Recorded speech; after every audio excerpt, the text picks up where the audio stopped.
Gentlemen, I don't know if TK will be joining us or not at some point. He may pop in, but we're back again. And I want to know, since our last video discussing big block Bitcoin, BCH, BSV, pros and cons, likelihood of success of each, a lot's changed since then. That was what, 3 weeks ago, 4 weeks ago, something like that. A whole lot has changed. I want to know what's changed with you in terms of your assessment of the odds of success for both of these coins.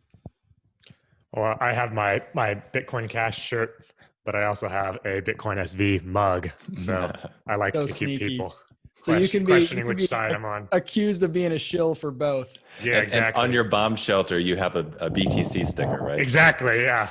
Yeah. On my bomb shelter. Okay. I would be remiss if I didn't start poking a little fun. I just sent you guys a link. I don't know if you had time to watch it. I watched was it. on Twitter right before we started.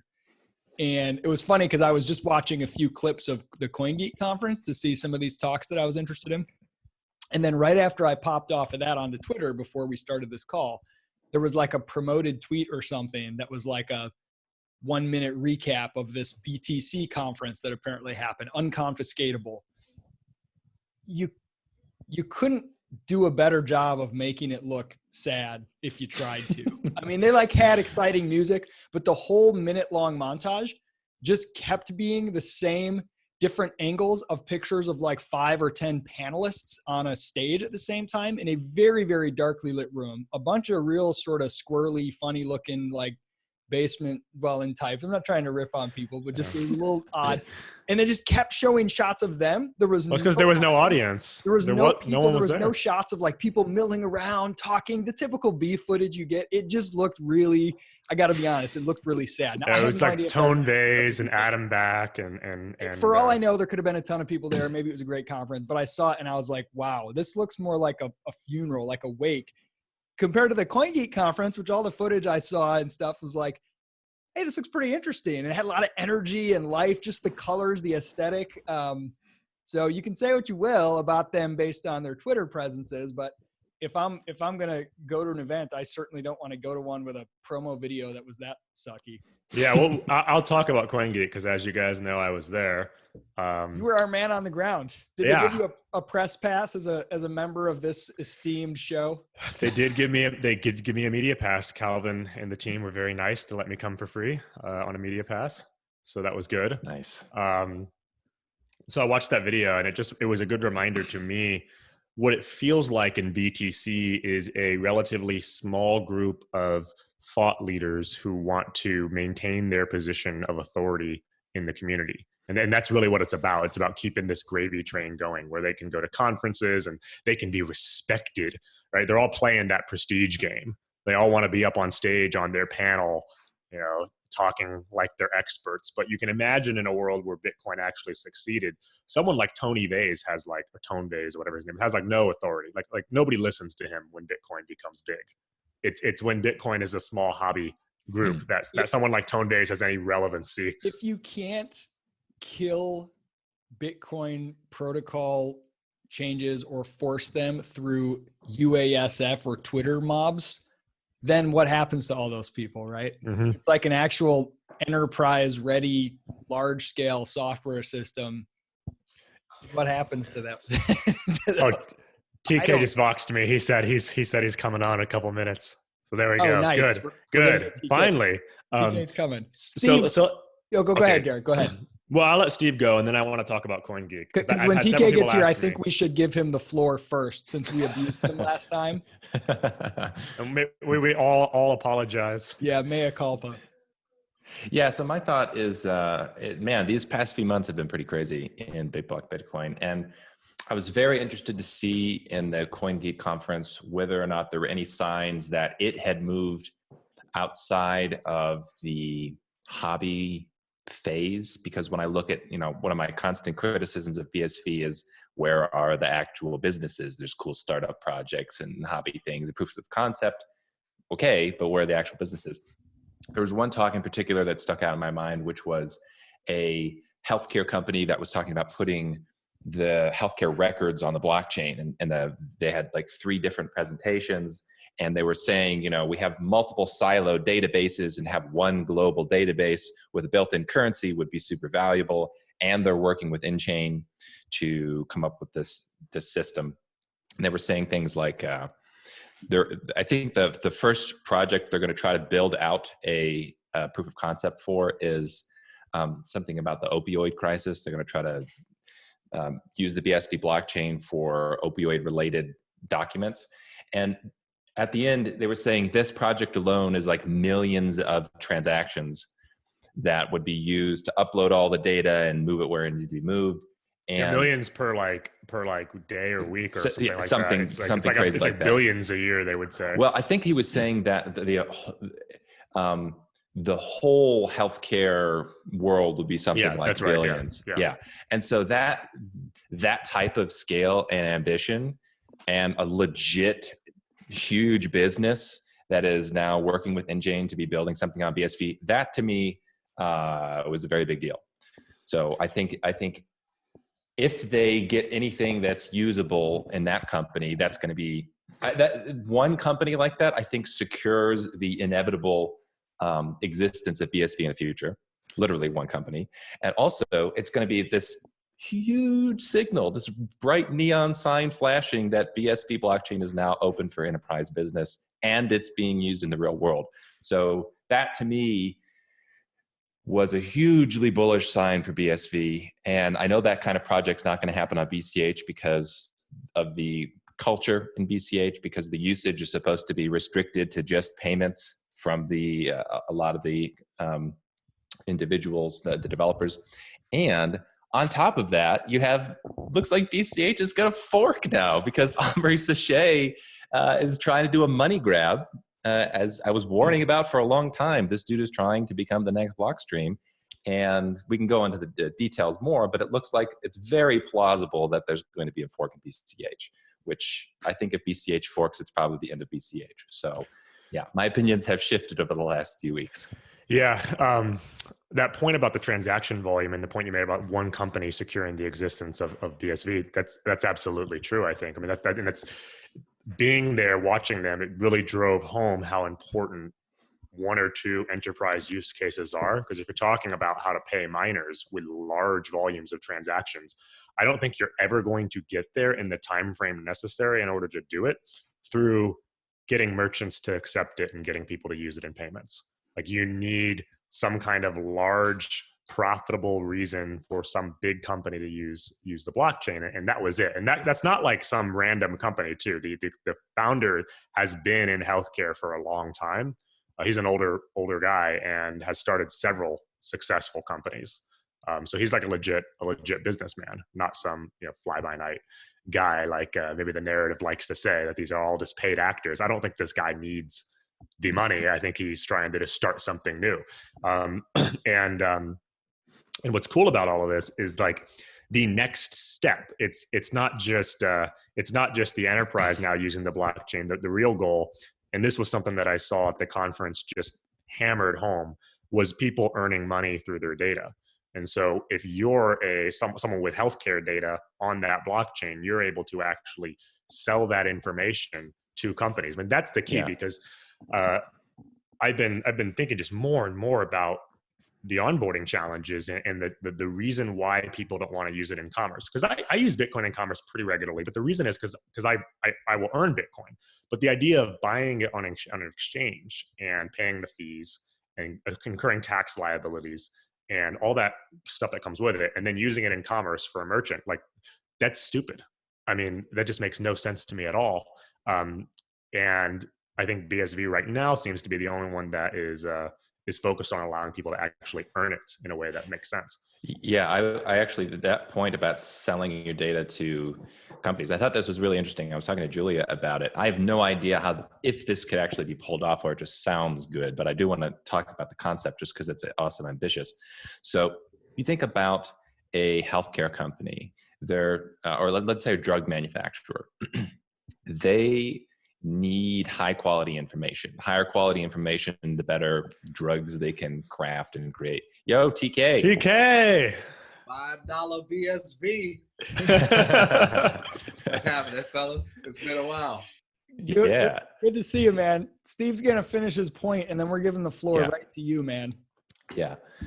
So TK, I was just talking about one of the talks at the BSV conference was this healthcare company talking about uploading data to the blockchain, which was really interesting. And there was one part of that talk where he was describing selling your data to healthcare companies.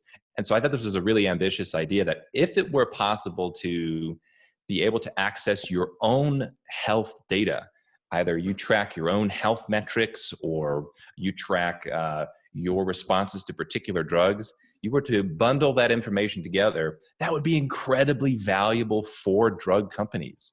So you just having a way to record your own health data could be something, it's weird to think about, but it could be something that you can literally sell to other people if it's high enough quality. Now, that's a really neat concept that it was cool to hear. That's a very, very ambitious thinking. I don't know if it could be done with the blockchain, but if it could, damn, that sounds pretty awesome. I need one of those point tickers like the ESPN show Around the Horn so I can give points to people as they talk. Maybe we'll find a sponsor and we'll get someone to and fund some like high quality production value or something. Then I feel like our viewership would probably go down. Every time I give a point to somebody, it's like a transaction. It's like a money button. You get a couple cents. Yes. TK, man, tell us something. Yeah, well, first I want to explain why I disappeared for a while, because I know I haven't been interacting on our Voxer thread for like the past few weeks. Can you get a little louder, man? Your mic is quiet. It's because TK is now a multimillionaire after investing in BSV a little while ago. dropping every second. TK, did you sell everything off and that's what caused the price to dip? Am I still quiet? Can you hear me? Yeah, it's not too bad. Hold on, man. All right. Well, he's getting his microphone. Permit me. Set up. I got to get. Oh, that sounds better right there. Yeah. So a couple of thoughts that I have, and we've gotten some pretty animated discussions over our Voxer thread over the past few weeks on this. And I've come fully the direction that I think was always logical, but I was kind of resisting. On the BSV side, I think it's come down to this. The only thing that had me bullish for BCH was Roger Ver. And the only thing that had me bearish for BSV was Craig Wright. And those are no longer sufficient. The weight of the things that matter to me are too large in favor of BSV having a better chance to succeed if you just forget about Craig Wright on the BSV side. And the number of things that make BCH look like a stupid little children's playground at this point are too large if you take away Roger Ver. And that's it. And now you can say, well, why would you take away those two players? They're the biggest players in those respective coins and they matter. They do matter. But the overall weight of everything else has just gotten too great to where I'm like, I just can't. I would waffle back and forth on which one I thought had a better likelihood of success. Now I just feel like almost everything is on the BSV side of the ledger in terms of probability of success. I'm not saying which one I like better. I'm not saying which one has the moral high ground. I'm purely talking odds of succeeding. And I'll tell you, if I'm thinking like an investor, you could say, oh, well, that healthcare guy, that business isn't going to work. Oh, well, Weather SV, that application isn't going to work. Oh, and all those might be true. But it doesn't matter if that individual business works or not. There is no other blockchain that I know of currently in existence that has people even saying they are going to try to do millions of transactions, that are saying they want to do that are saying this is possible. No one else is even trying. So if those individual businesses, if those particular applications don't work, that's not relevant. The point is, what other conference would a business get up there and even try to do that? Would even say that they want to do that? Who would be cheering that? I don't see it anywhere else. And I don't think merchant retail level adoption, which just makes life less convenient for customers at this point and stores, is going to get you scale fast enough. I think the only way to scale fast is enterprise facing, massive amounts of data, and people trying to do that That's a crazy ass rebuilding the entire way we think about data. What Bitcoin did originally for us, the idea of it as money, was taking something that was non-scarce, which is digital information, making it scarce through some technological innovation, and putting it into an incentive structure that made that sustainable over the long term. That was turning it into money. That was turning data into money. But you can turn data into any kind of property. And owning your data, scarcifying a previously non-scarce resource that could only be owned by somebody who had tons of computing power to put it into a database or own the platform, and saying now data can be broken down and individually owned and sold and transacted with in this distributed way. Whether that's going to work or not, that's a compelling vision that I would love to see work, that I would love to invest in working. And none of the other visions are like anything like that anymore. BCH has descended into, I can't even tell what the vision is anymore. It's just depressing. So yeah. I've come all the way to that point. Now the Craig Wright thing, the dude is crazy. He might've stolen some code from Satoshi. He might be Satoshi. He might be lying about the whole thing. I don't know. That's a crazy story one way or the other, but BSV, I got to say, it's got me now. Yeah. I just want to. Yeah, you can say, see, I told you so if you want. Yeah, let's let TK brag a little bit. He's like, I've known this for months. Hey man, I'm just a humble guy that's only been in crypto for a short amount of time. I really want to let TK speak though, because otherwise we'll get down a rabbit hole. He was going to say some stuff. No. I was just actually going to crack a few jokes, but I don't really have a relationship with. Only Steve will be the only one laughing at my jokes anyway. So. No, man, but it's funny because when people talk about predictions, they always emphasize like the wrong predictions that have been made on behalf of BSV. Like predicting that the price will be up 1,200, predicting that Craig will destroy BTC or whatever it may be. And whenever those predictions don't come true, that's all people pay attention to. But there are an awful lot of predictions that have been made about the death of BSV, and I think it's far more interesting that none of those predictions have ever come true, and they look less and less likely with each passing day. And so I think BSV is making the case for a significant amount of resiliency here. All of the things that it's doing, we've been told over and over again that these things can't happen. It's going to implode. It's going to spam the blockchain. It's going to be 51% attack, and it keeps on surviving. And it keeps on growing. And like Isaac said, I mentioned this the first time we talked, that the thing that interested me most about BSV is when I saw what they were trying to do with data storage, with the MetaNet. And then I looked at what everyone else was saying about it. They were all dismissing that as either silly or superficial. And I said, wow, they're not just competing. They don't even get it. So yeah, it's cool to hear you guys say this. I know one thing I love to talk about is I love to kind of go back to a lot of the objections and concerns that you all had before. And I like to know your reasons for why they don't matter now, or why they don't matter as much. We've only heard from Isaac so far, but I do want to hear about you guys if you kind of agree with Isaac, like, hey, I'm sold on BSV now. And then I'd love to just kind of bring up some things y'all brought up to me before and see what your response to them would be. I want some atonement. I wouldn't say I'm sold, TK. I would say I am sold that of the versions of Bitcoin or crypto more generally that I see in the world today, it by far is the one that is the most interesting and I think has the highest probability of success. I still don't say that its probability of success is tremendously high compared to no crypto succeeding, nor do I say that I'm in the church of BSV. It excites me the most, and I think it has the greatest odds of winning. I'm not loyal. I'm loyal to whatever I think is going to help win. So in that sense, I'm on board. Yeah, and we all agree, right, that the success isn't inevitable. There's the blockchain battle, which BSV is winning, but then there's the battle with the real world, which still needs to be won. Yeah. So I think the best analogy I've heard, which you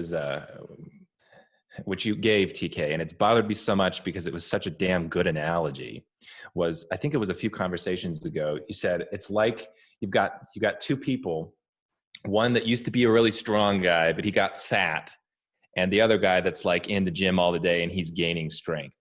And you said it's like BSV is the dude that's in the gym all the day, he's getting stronger and stronger, and then the case, BCH is like you're trying to persuade the fat guy to get back in the gym, and it's like he's kind of sluggish and doesn't want to do it. That's just such a good analogy that I hate it, and that the story has been playing out. And the reason that my perspective has shifted a little bit more in BSV's direction is because I see that there is a gigantic personnel problem in all of crypto.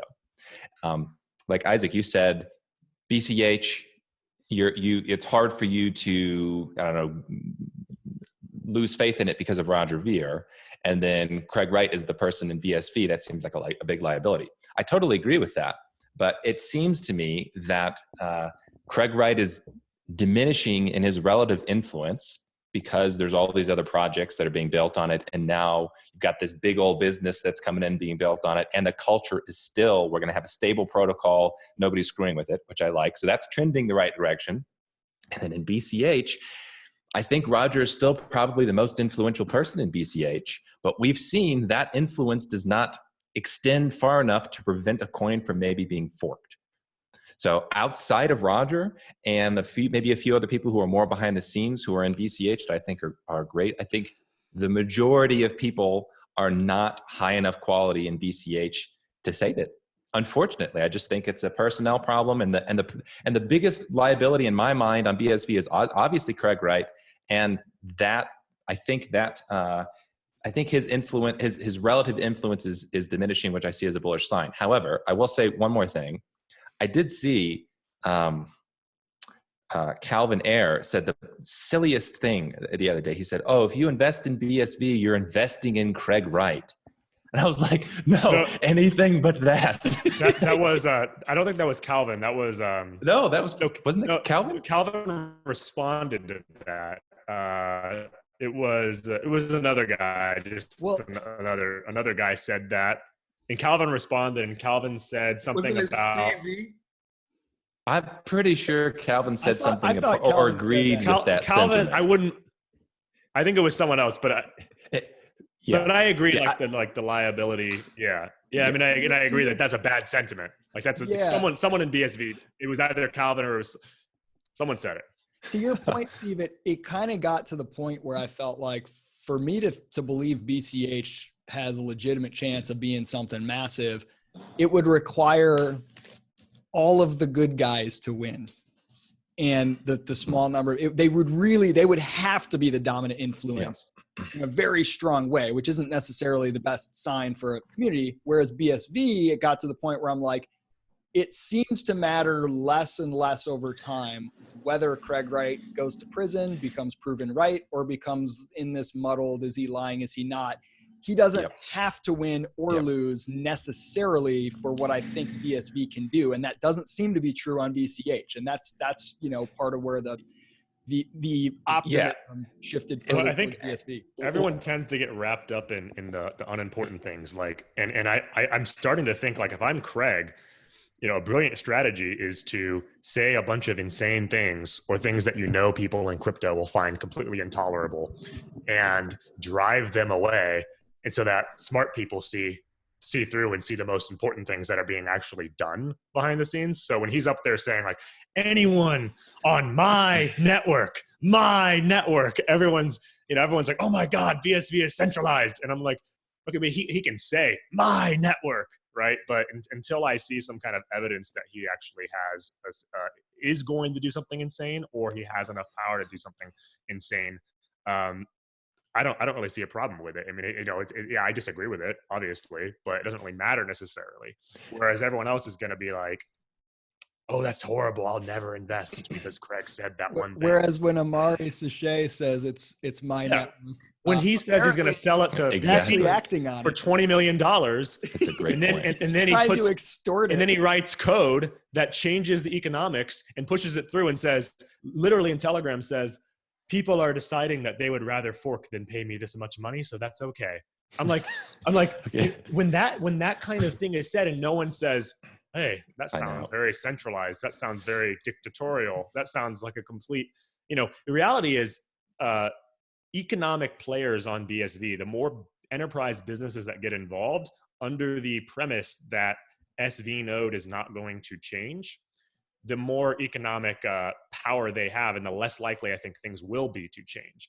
I mean, there's going to reach a certain point where there's going to be some serious liability associated with trying to push through big changes, because there's going to be businesses on the chain who can't have previous transactions invalidated. And when you think about, you've got a multi-million-dollar or billion-dollar enterprise using the blockchain for data. If some developer tries to screw with that, I mean, there's going to be some kind of liability associated with that. That's not going to be an easy fight to win. Right now, where it's, you know, it's we're something as small, a developer can write, you know, pay me this and write it into the code, and no one does anything. Yeah, and I think this is one of the cultural points that's so important, is when the expectation is that the protocol is not going to change and we're essentially done with new ideas at the protocol level, it reduces the risk indefinitely of personnel problems. Because there are so many crazies in BSV. I mean, they're definitely a cult. Some Online percentage in of people, particular. yes, online in particular, there's definitely a cult. Of course, that's in every crypto, but it's very clear that Craig has created some kind of a cult around him. However, if the protocol is TK's effectively like, not going to, I'm in it, guys. yeah, TK is one of the members.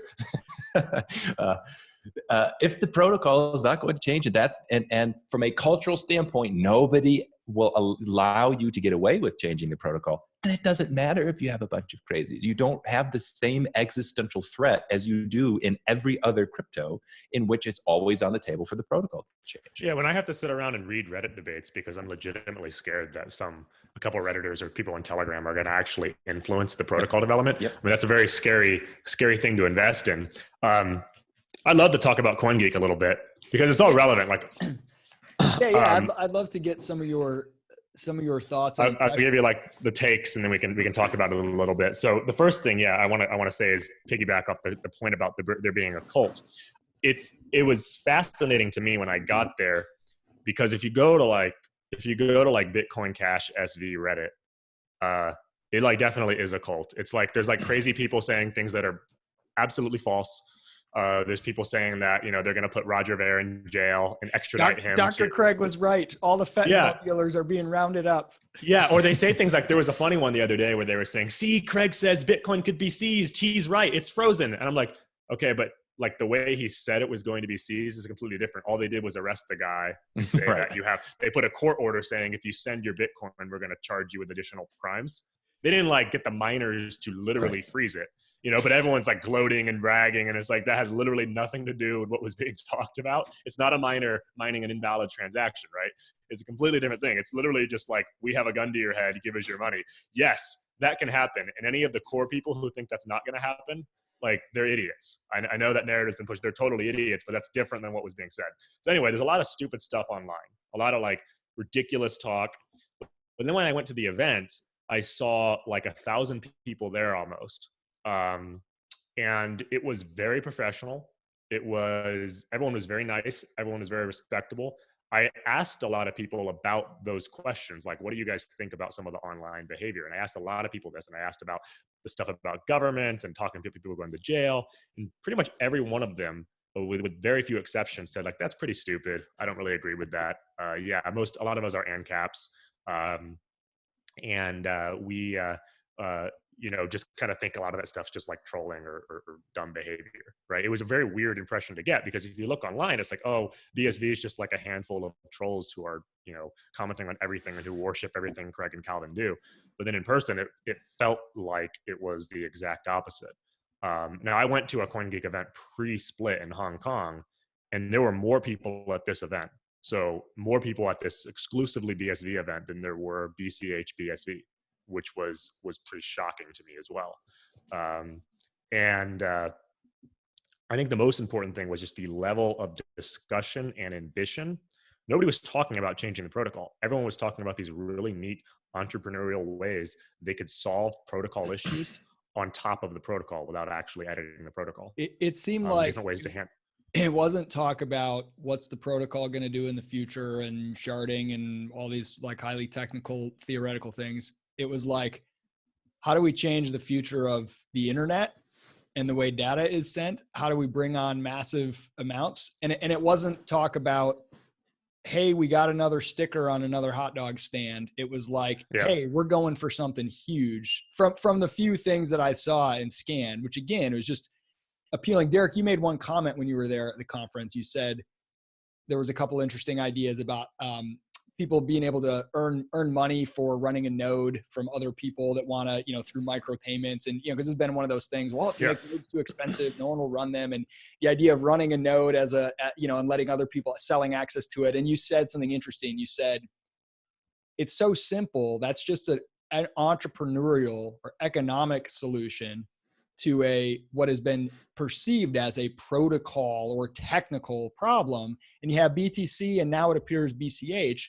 Every perceived problem, even ones that are like a couple years down the road, they think of as a technical problem that you got to solve with code. Well, what happens if protocol developers can't be funded? I can't imagine a way that lighthouses could be funded without the government. So we better have government funds for lighthouses, right? It's a public good. And it's like this burden of these great developers who must solve every human problem at the protocol level and get it right before it's ready for prime time versus, no, we don't care. Like, we're just going to have humongous blocks. And then someone's like, hey, you know what I could do? I could run a node and I could charge people to access that node. That's a entrepreneur's solution. It creates the same end result, but it's not a technical solution. It's not a coder's solution. It's a business solution. I thought that was a really profound insight. Mm-hmm. Yeah, and there's other guys, doing things with Zeroconf where, there's a business model where they're going to offer insurance on Zeroconf transactions. I mean, that to me is like, that's fascinating. I mean, maybe it works or maybe it doesn't, but I could see a world in which people are doing things like that as a way to solve, when a business actually needs a Zeroconf transaction to be very, very secure. Something like that would be interesting. And that was just the story over and over again. Exactly. It's people looking for entrepreneurial solutions to protocol problems because they're not seeing the protocol as something that is like their own personal science project or their own personal startup where they're supposed to be, constantly tinkering with things based on these theoretical problems that could arise. Or piggy bank. Yeah. Or piggy bank. Exactly. So I guess overall, I mean, I was very impressed with the level of discussion. There's a big emphasis and a culture around making money and success. Whereas like in BCH, I still see, in BTC, I see a lot of like open source projects that have no profit model and let's all figure out how we can donate to these people. And almost nobody was talking about that. It was all about how can I actually make a profitable business that doesn't require bitching at and attacking Bitcoin Unlimited because they have a bunch of money, or Bitcoin.com because they've made a bunch of money, and being like, you guys are rich, why aren't you funding more? Like, it's the most stupid looking thing. Yeah. It's such an embarrassing look. Yep, exactly. And there was none of that. And then one thing that was really funny to me was okay, so all of these discussions around funding protocol are taking place right now in BCH, and there's all this drama and there's talk of a fork. And like Steve said, we kind of predicted this stuff was going to happen months and months ago. And so it was kind of funny to watch all these people who gave us all this shit and said we were horrible people and bad actors and all this other crap now change their tune a little bit, be some of the loudest people speaking out against ABC. But Steve Shatters brought all the Bitcoin SV node people onto the stage, and there were 18 full-time employees. And it's like, okay, I mean, there's a very professional looking group of people. They have a larger team than you guys. They're all paid full-time. I mean, it's hard to compete. Maybe the idea that Bitcoin nodes are public goods is the idea that needs to be challenged. Right. And what I see is a lot of the fundamental premises that BTC had that were wrong have been imported into BCH. They haven't actually challenged some of the base ideas.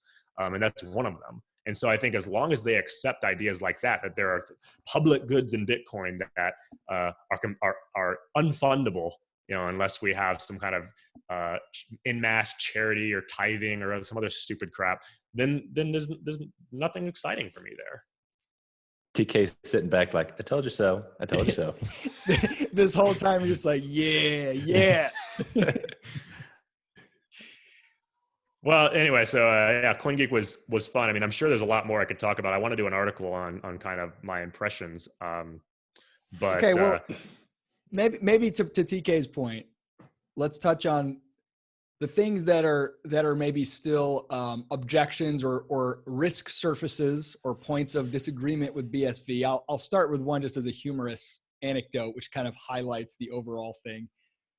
So I go to watch some of the videos of the CoinGeek thing, and I turn it on, and it opens with Jimmy Wynn up there, and he's like, Bitcoin is light, Bitcoin is truth. This is a very religious sounding thing, but he's like, it is the single source of truth, immutable, a ledger where things are verifiable, public, honest, truthful, provable, honest. And I'm thinking, and Craig Wright has literally no proof, no clear, immutable proof of any one of his claims. And in fact, anytime he has even so much as tried to create proof, it has only been the opposite of light and pure and visible and transparent and immutable. It's like weird backdating, all this crazy, like forgeable copy. And it's just so funny that the message is so loud that like, we want to prevent all of this stuff. And it's like Craig's entire game has been obfuscation and avoidance and evading of everything from taxes to proof and all the stuff that it's just like the insanity of that alone is worth chuckling at in the very least. Yeah. Yeah. I mean, there's a lot of fun things going. There's a lot of hilarious things about BSV. But at the same time, it's like, those things I can laugh at and not care that much, like because they don't feel like they're fundamental to whether BSV succeeds. They're fundamental to the prestige game. Yeah, they're fundamental if you're playing the prestige game, but I'm not sure that prestige game matters that much. Yeah. And in fact, I think if you play it too much, you're probably playing the wrong game. I mean, I think that the crypto world could be in for a very rude shock if BSV manages to get a couple enterprise businesses actually using this profitably, because it's going to happen overnight and everyone's going to be like, wait a minute, you can't do that. That doesn't line up with our value structure. Yeah. And it's going to be like, well, nobody cares because we're making money. TK, I want to ask that's you, really all they seem to be focused on. Because you seem the least discomfited by the antics of Craig Wright. Is there anything that could happen to Craig or that he could do that would make you say, oh, this is really bad for BSV? I don't think so. I think Craig Wright is the perfect man for Bitcoin, because it is only a person like him that can demonstrate the superiority of the blockchain over the reputation of any particular individual. I mean, right, because everyone always gives lip service to the idea that it doesn't matter who Satoshi is. I'll give you an example. Andreas Antonopoulos was asked the question, like, who do you think Satoshi is? And he gave the usual answer, right? Like, I don't care, it doesn't matter. And then someone says, but what if Satoshi's a bad person? Or like Satoshi owns, X amount of coins, like and they raised all these scenarios about how if Satoshi's a terrible human being, it could damage Bitcoin. And he continued to say what everyone in crypto has always said. It doesn't matter. I don't care if Satoshi is the devil himself. The only way that you can test that theory is not by having the God-like Satoshi that everyone wants, but by having a Satoshi who truly forces us to be consistent with our beliefs. Craig Wright is the devil of crypto, right? Everybody has united.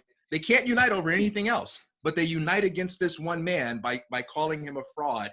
And yet BSV is the only blockchain that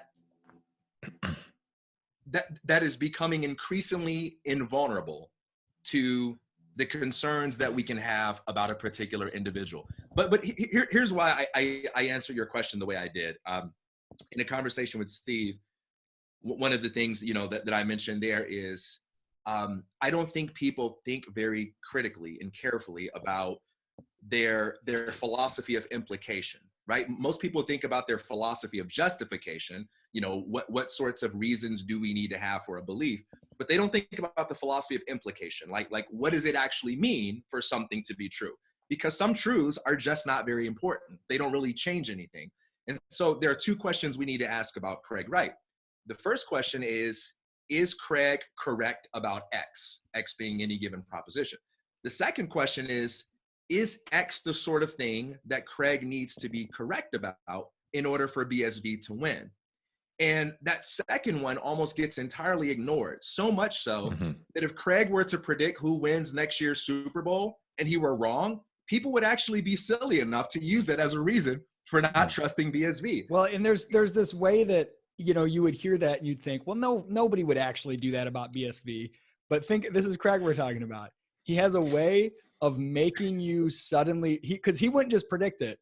He would predict it with certainty in a really annoying way. He would attack people who disagreed with it. He would claim that those people are going to lose tons of money when his prediction ends up being right. And then he would sue people who said that his prediction was false. And pretty soon you'd find yourself literally dismissing BSV because of his Super Bowl prediction, because it's like he does it in such a way where he almost makes it impossible for you to ignore because it's so in your face. So here's one contrary to that.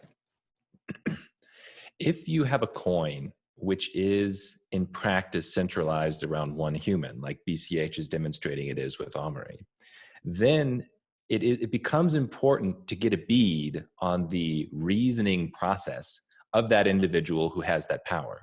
So if Omri Sachet, actually I can tell you a true story. I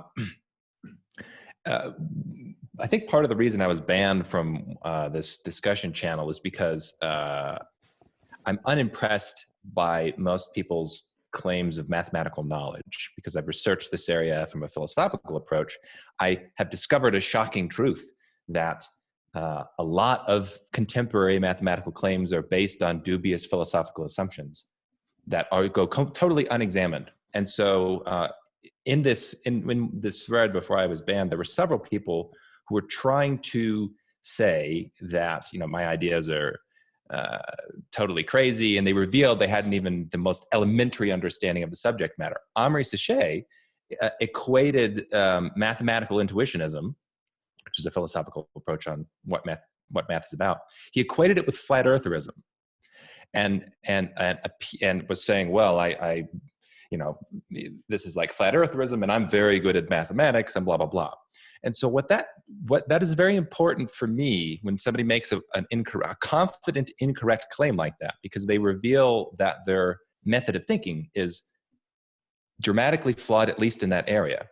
So if I thought that Omri was really the center of the network, if you will, on BCH, and I have a bead that he's made some big conceptual errors, that now becomes important to me when evaluating the prospects of a project.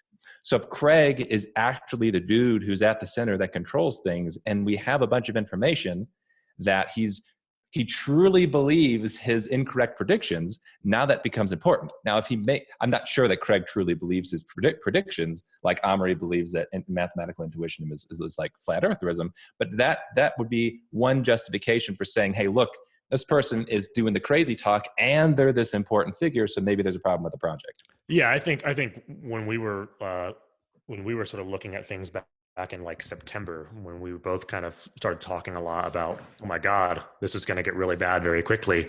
And we started getting more active again. It was based largely on like what some important people in Bitcoin Cash were saying and the implications of what they were saying. So I think it matters in terms of understanding what they're actually going to do in practice. You want to understand what their fundamental premises that they've accepted are. Yes, and it's not just their ideas, it's also critically the method of reasoning. Yeah, because things are not, areas of thought are not in fact totally divorced from one another. You import methodology from one area into another area. So whenever you see errors in reasoning, it's usually a reflection of a big problem that's inevitably going to be ported into the area that you care about. But now I've got to defend Craig, because it's like Craig is such an enigma, because he will say these things that are complete nonsense and totally crazy. But for some of the fundamental things that matter, I find it very difficult to disagree with him. And so I tend to think now, having watched this play out over and over and over again, that he almost cannot believe some of the predictions that he makes. Yeah. And that there's some other reason going on, whether it's just him and his personality things being braggadocious and he can't help himself, or whether it's a legitimate strategy. I don't know, but I don't take them very seriously anymore. So I will state that I do not believe this theory. I do not believe the 11D chess is deliberately what's going on, but even if it's not deliberate, you have this interesting result. So Steve made an interesting analogy when we were talking offline. He said, you know, if I'm making claims about the nature of mathematics and I want to know who is following me and in agreement with me based entirely on the perceived truth of those claims, and who is doing it based on the status they think they will get, or the status that I have, or respectability. One strategy would be to make your claims about mathematics and make your arguments, and then also adopt some really crazy, goofy belief like, hey, I'm also a flat earther. And the result of that, now you would get a bunch of crazy flat earthers following you, but the result of that would be, it would be impossible for anyone whose primary motivation is status to follow you and to hear you and to listen to your arguments about mathematics. Because they'd be like, well, I can't even hear whether that's true because I'm so distracted by how embarrassing it would be for me to associate with that guy. Whereas someone who has basically had a reputational death and they don't care about the normal mainstream ideas of status and prestige, they would be able to say, I don't care that Steve also believes in the flat earth. He's just correct on this point. And so whether Craig intended this or not, there is something interesting that I see in BSV. Yes, there's a disproportionate number of crazies who are like, yes, Craig is God, and that's why I'm on BSV. But also the people who are completely unmotivated by prestige and winning the Twitter love game. You saw that happen with the first split, where a disproportionate number of the inquiring minds went with big block Bitcoin. And then there was this second split with BSV that was like an even further filter, that the people who are interested in truth, and they don't think BSV is perfect or anything, and they truly don't care about prestige. In other words, prestige and reputation is not a hook you could lead them by. They couldn't be blackmailed in that way. There's no leverage the devil has over them in terms of, hey, you'll be embarrassed if this comes out, right? There's something interesting about attracting that type of person when you pair crazy person, crazy claims with some really important truth claims. The only people who can get to the truth claims without worrying about the baggage of the crazy are the ones who don't care about prestige in winning the social popularity game. And there's something kind of neat about that, whether it was intended or not. You know, something that's interesting about that is it captures this idea of how easily people are distracted by controversy, which also makes them very easy to manipulate. I find it very fascinating that when people talk about BSV, they express concern that those who support BSV will be manipulated, but they express zero concern about the possibility that they themselves are being manipulated. That there could be some sense in which a con game is being played, but they're completely wrong about who's being conned in the game.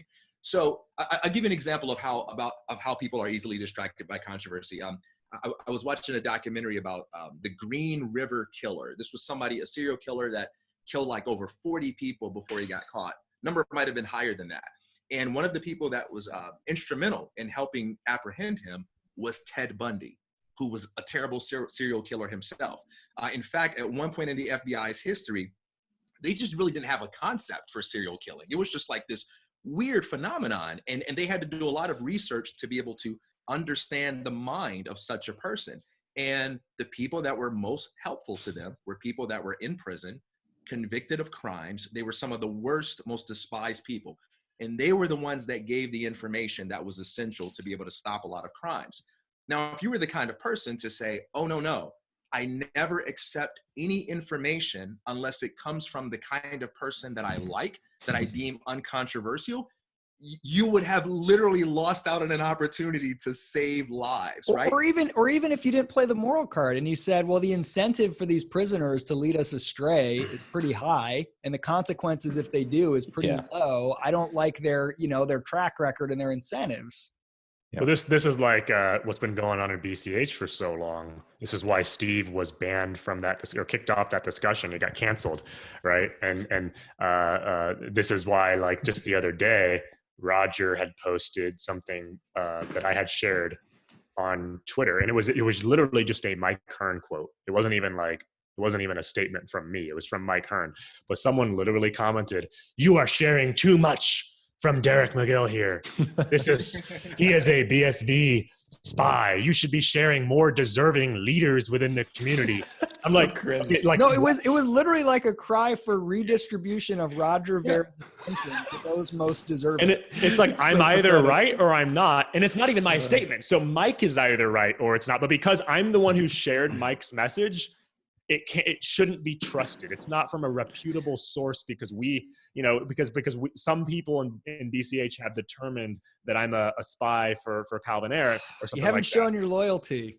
I'm not I loyal haven't to any of shown these projects, goddammit. sufficient loyalty, whatever that means. I mean, reality is holding coins should be the only, that's, I guess, sufficient loyalty. But anything else, the idea that you can't disagree or criticize the development team.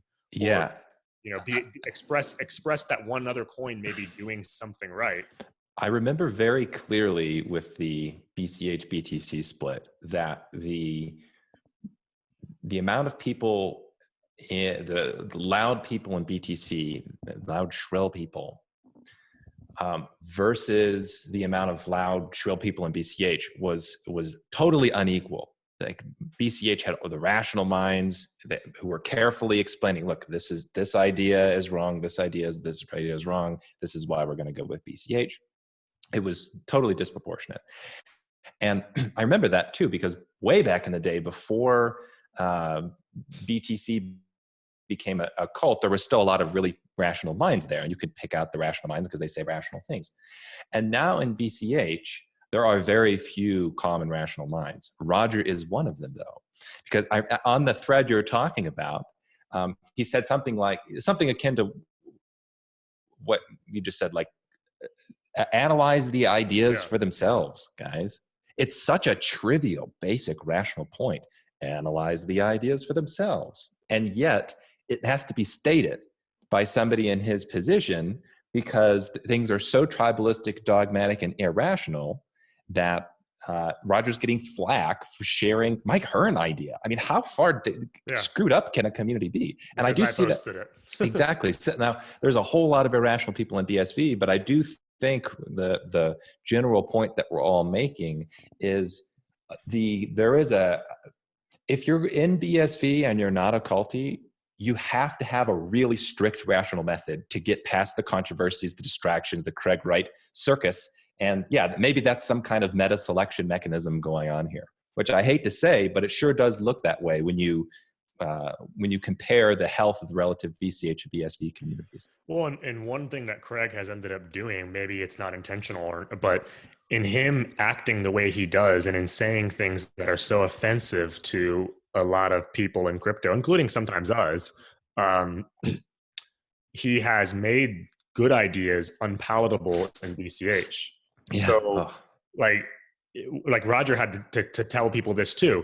BSV is right when they talk about having a relatively stable protocol for businesses to build on. Yep. That has now become a very controversial position in Bitcoin Cash. More people are waking up given this fork stuff, but when I post about it, I still get harassed by people who tell me that constant change at the protocol level is innovation. And, it's like, guys, this is not your startup. This is not agile development. This is a potentially multi-billion-dollar industry that's trying to be built. And if you're trying to signal to businesses that it's a platform worth investing in, these constant debates every 6 months that may lead to a fork is a horrible investment proposition. That's one of the things that makes it so hard to stay rational is when things get ratcheted so much. So especially if you're a very technical minded person and a rational thinker rather than a more feeler type, which I think most people in crypto are more on that side, more mechanically minded, et cetera. When BSV people, led primarily by Craig, say things like locked down, set in stone, whatever, you and I all know that like there's always a caveat to that. Well, at some point it can be changed. It's not precisely correct.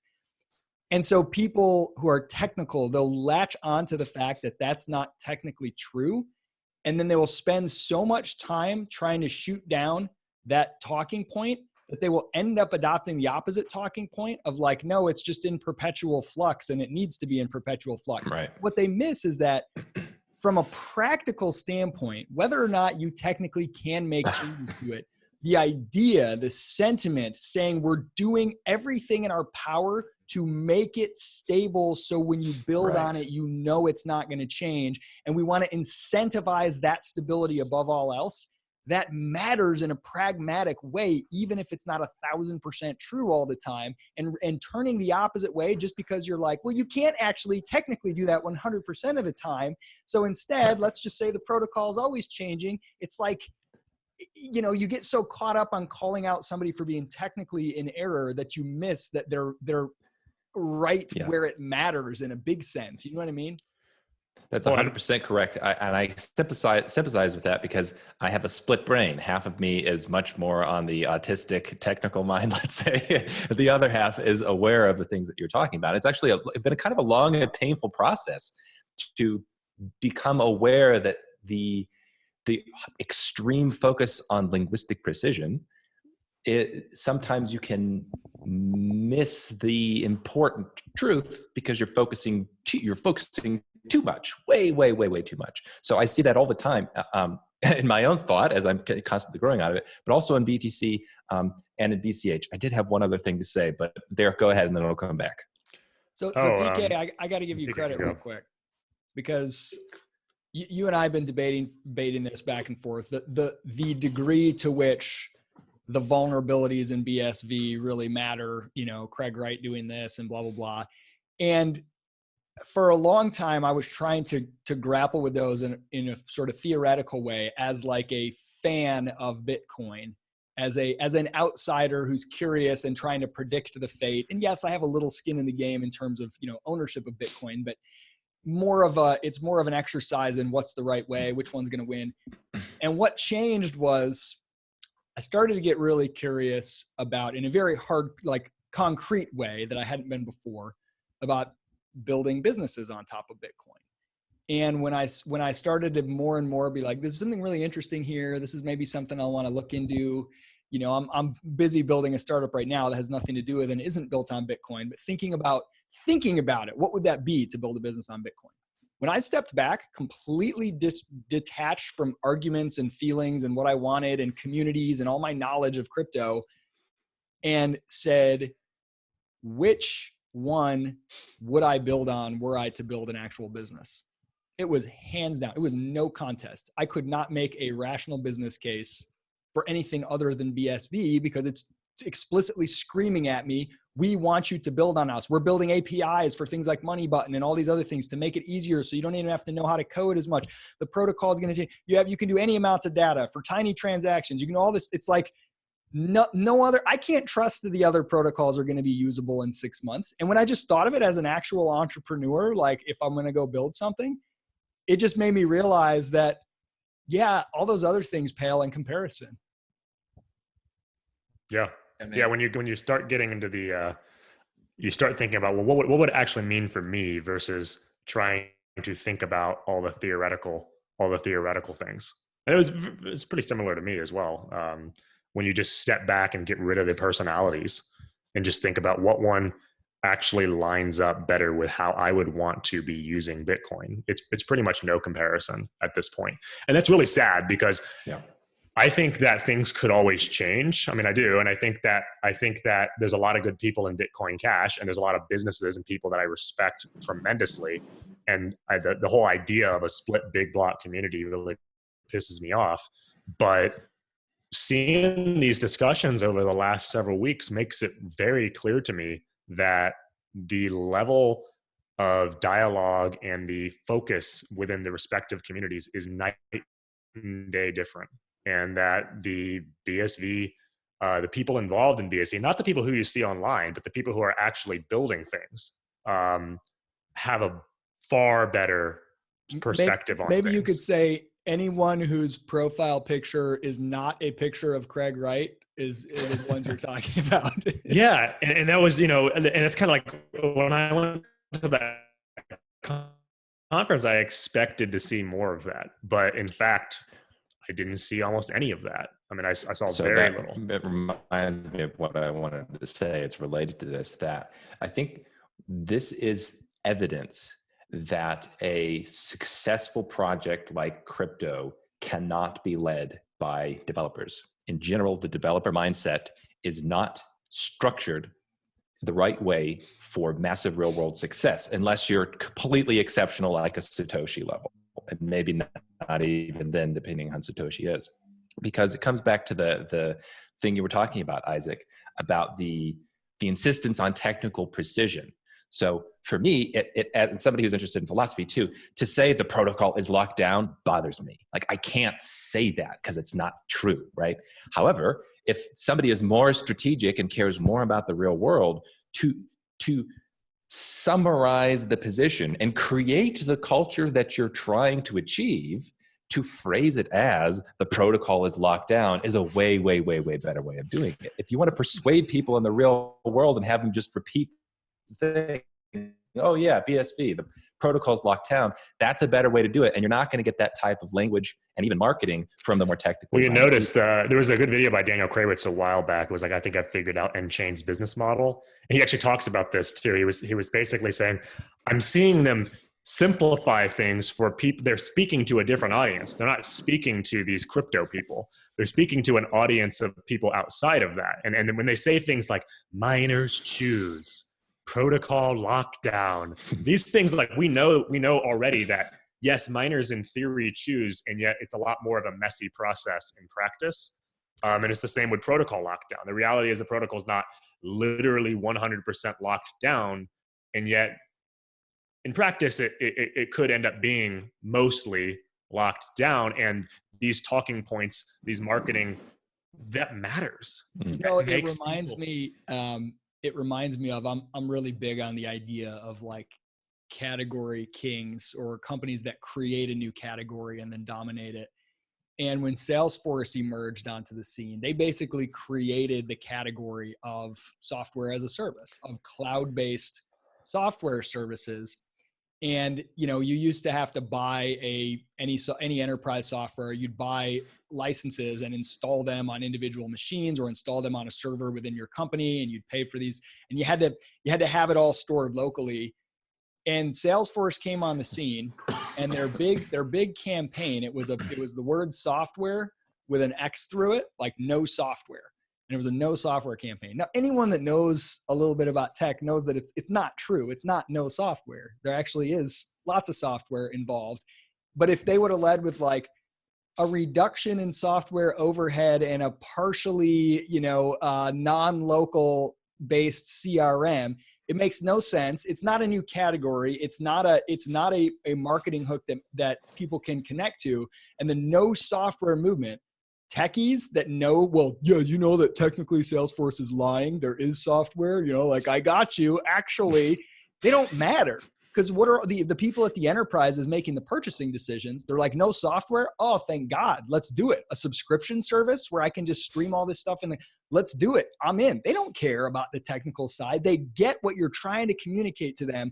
That's how you create a new category. You got to connect it. You can't create it with this technical precision. You got to get the thrust of the thing, get the meat of the thing, Yeah, no code is a similar one, because no code is like, well, technically there's all sorts of code. Like, it's just that the code has been done at a different level of the different production level. And so in practice, the people building applications, they're not actually coding things, but there's plenty of code. Like Zapier has tons of code involved. It's just that I, as the end user, now don't have to do as much code, which is pretty cool. But, the technical mindset would just be like, oh, what are you talking about?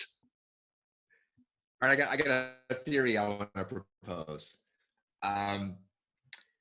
That when Craig Wright or people in BSV communicate, they are communicating, and that message is stay away. And then they're speaking to the enterprise community in a way that says, come hither. So I think a lot of the hatred and the misunderstanding that the crypto community has of BSV, I dare to say that it is by design, that it is deliberately orchestrated. So I'm going to use an occult secret like the history. One of the, they had this idea of a distinction between the sacred and the profane. It's kind of like how in Harry Potter, they have this idea of muggles, right? Where muggles are people that like aren't worthy of magic, or like if they had the power, they would abuse it in some kind of way. So you got to be able to keep the muggles away. Where in mystery schools, they had this idea of the profane, people who, if you gave them secret knowledge or valuable ideas, they might use them for purposes that are inconsistent with like the good purposes of the mystery school. So the way that you kept away the profane was you basically put up like a sign outside of the school or something like that scandalized it. So maybe you would say like the Book of Forbidden Knowledge or something, or you would have like a picture of a skull and the bones. And when people saw that, they would predictably go, oh, that's bad. Don't open that book. Don't explore those ideas because that's dangerous. And the people within the mystery school would be like, ha ha ha, purpose achieved. Now, why would we expect such a thing to be true in Bitcoin? Well, I think we all agree that the BTC experiment provides a good case study in the idea that Bitcoin can indeed be co-opted, right? It can indeed be defeated. It wasn't wiped out of existence, but it was rendered useless. And all of these amazing freedom-providing use cases that everyone was excited about in the beginning were destroyed by way of BTC.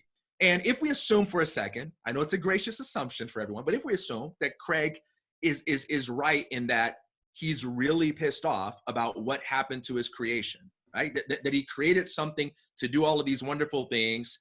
He made a mistake, allowed it to be co-opted, and he doesn't want that to happen again, then that means BSV has to be developed and scaled faster than the developers can come in, infiltrate, and hijack it. And that's a race against time, because this is a problem for any blockchain. You only have a limited amount of time to scale that thing before developer groups come in, ascend to a position of influence, infiltrate the community, and then detour the whole thing. How do you do that?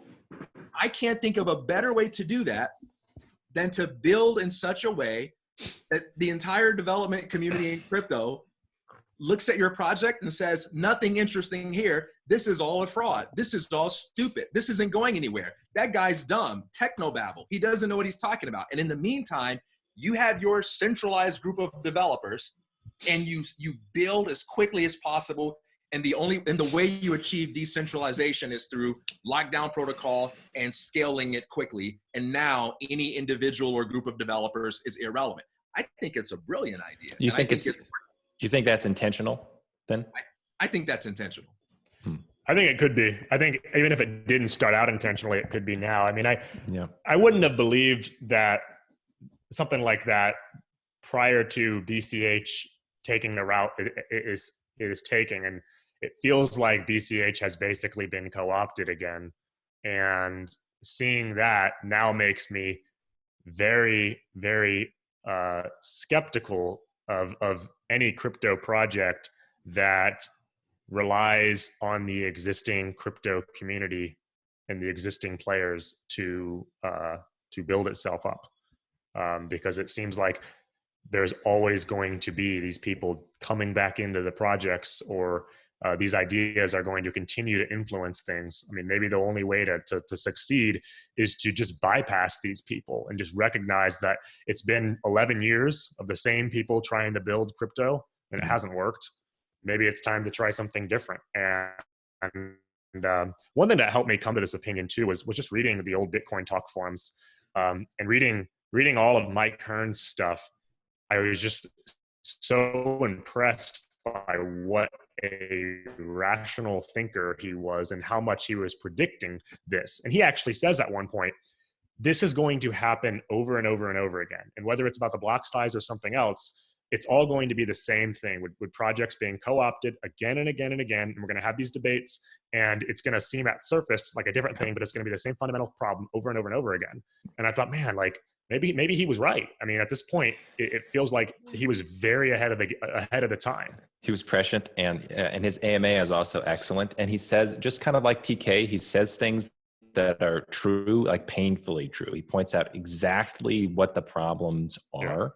Yeah. And if you're a fan of BCH, it's painful to read. I remember two things that I think were completely correct was one, the Chinese culture actually matters because the decisions of miners actually matter. So if miners don't assert themselves because they have a culture of submission to authority, they perceive the devs as being authoritative, that's a problem. It is, it always has been. The other one he brings up, which is exactly correct, is he said, back in the day, a lot of these important decisions were made by a few developers in IRC, in an IRC chat room. They would talk amongst themselves and they would make these decisions unilaterally. Said the exact same thing is happening right now, except it's Telegram instead of IRC. Yeah. And that is completely correct. I think it's possible, though, it would be unpopular to say, I think it's possible that the existence of protocol developers is the problem. If Bitcoin is good enough to scale and to be used. Right, which is why are they trying to create funding? You don't want more funding for the problem. You don't want to feed the problem.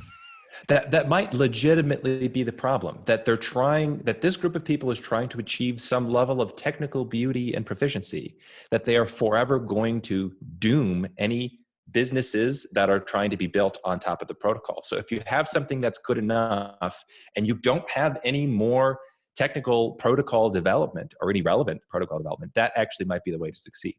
You know, the scenario that scares me, it's not anything that Craig says or does. It will be something like the core developers realizing and acknowledging that BTC is trash and then saying, you know what, we're going to go over to SV. I'd be really scared at that point. Or if everybody from BCH was like, you know what, let's abandon this and go over to SV.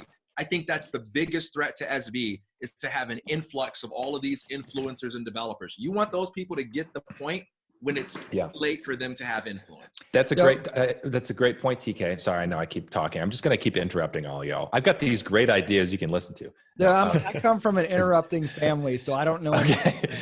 Okay, good. Well, I just wanted to say that's at the beginning. I don't know if you were on yet. I was saying I see this as a personnel problem. I've come to the realization that I think the problems in crypto in general can almost all be reduced to personnel problems. So what you're proposing is precisely the way of solving the personnel problem, is by saying all you individual people that don't get it and aren't good enough and never will, stay out. And this is our way of trying to keep you out. And this is what Mike Hearn basically said too in the resolution of the Bitcoin experiment, is he said the Bitcoin failed because the people involved failed.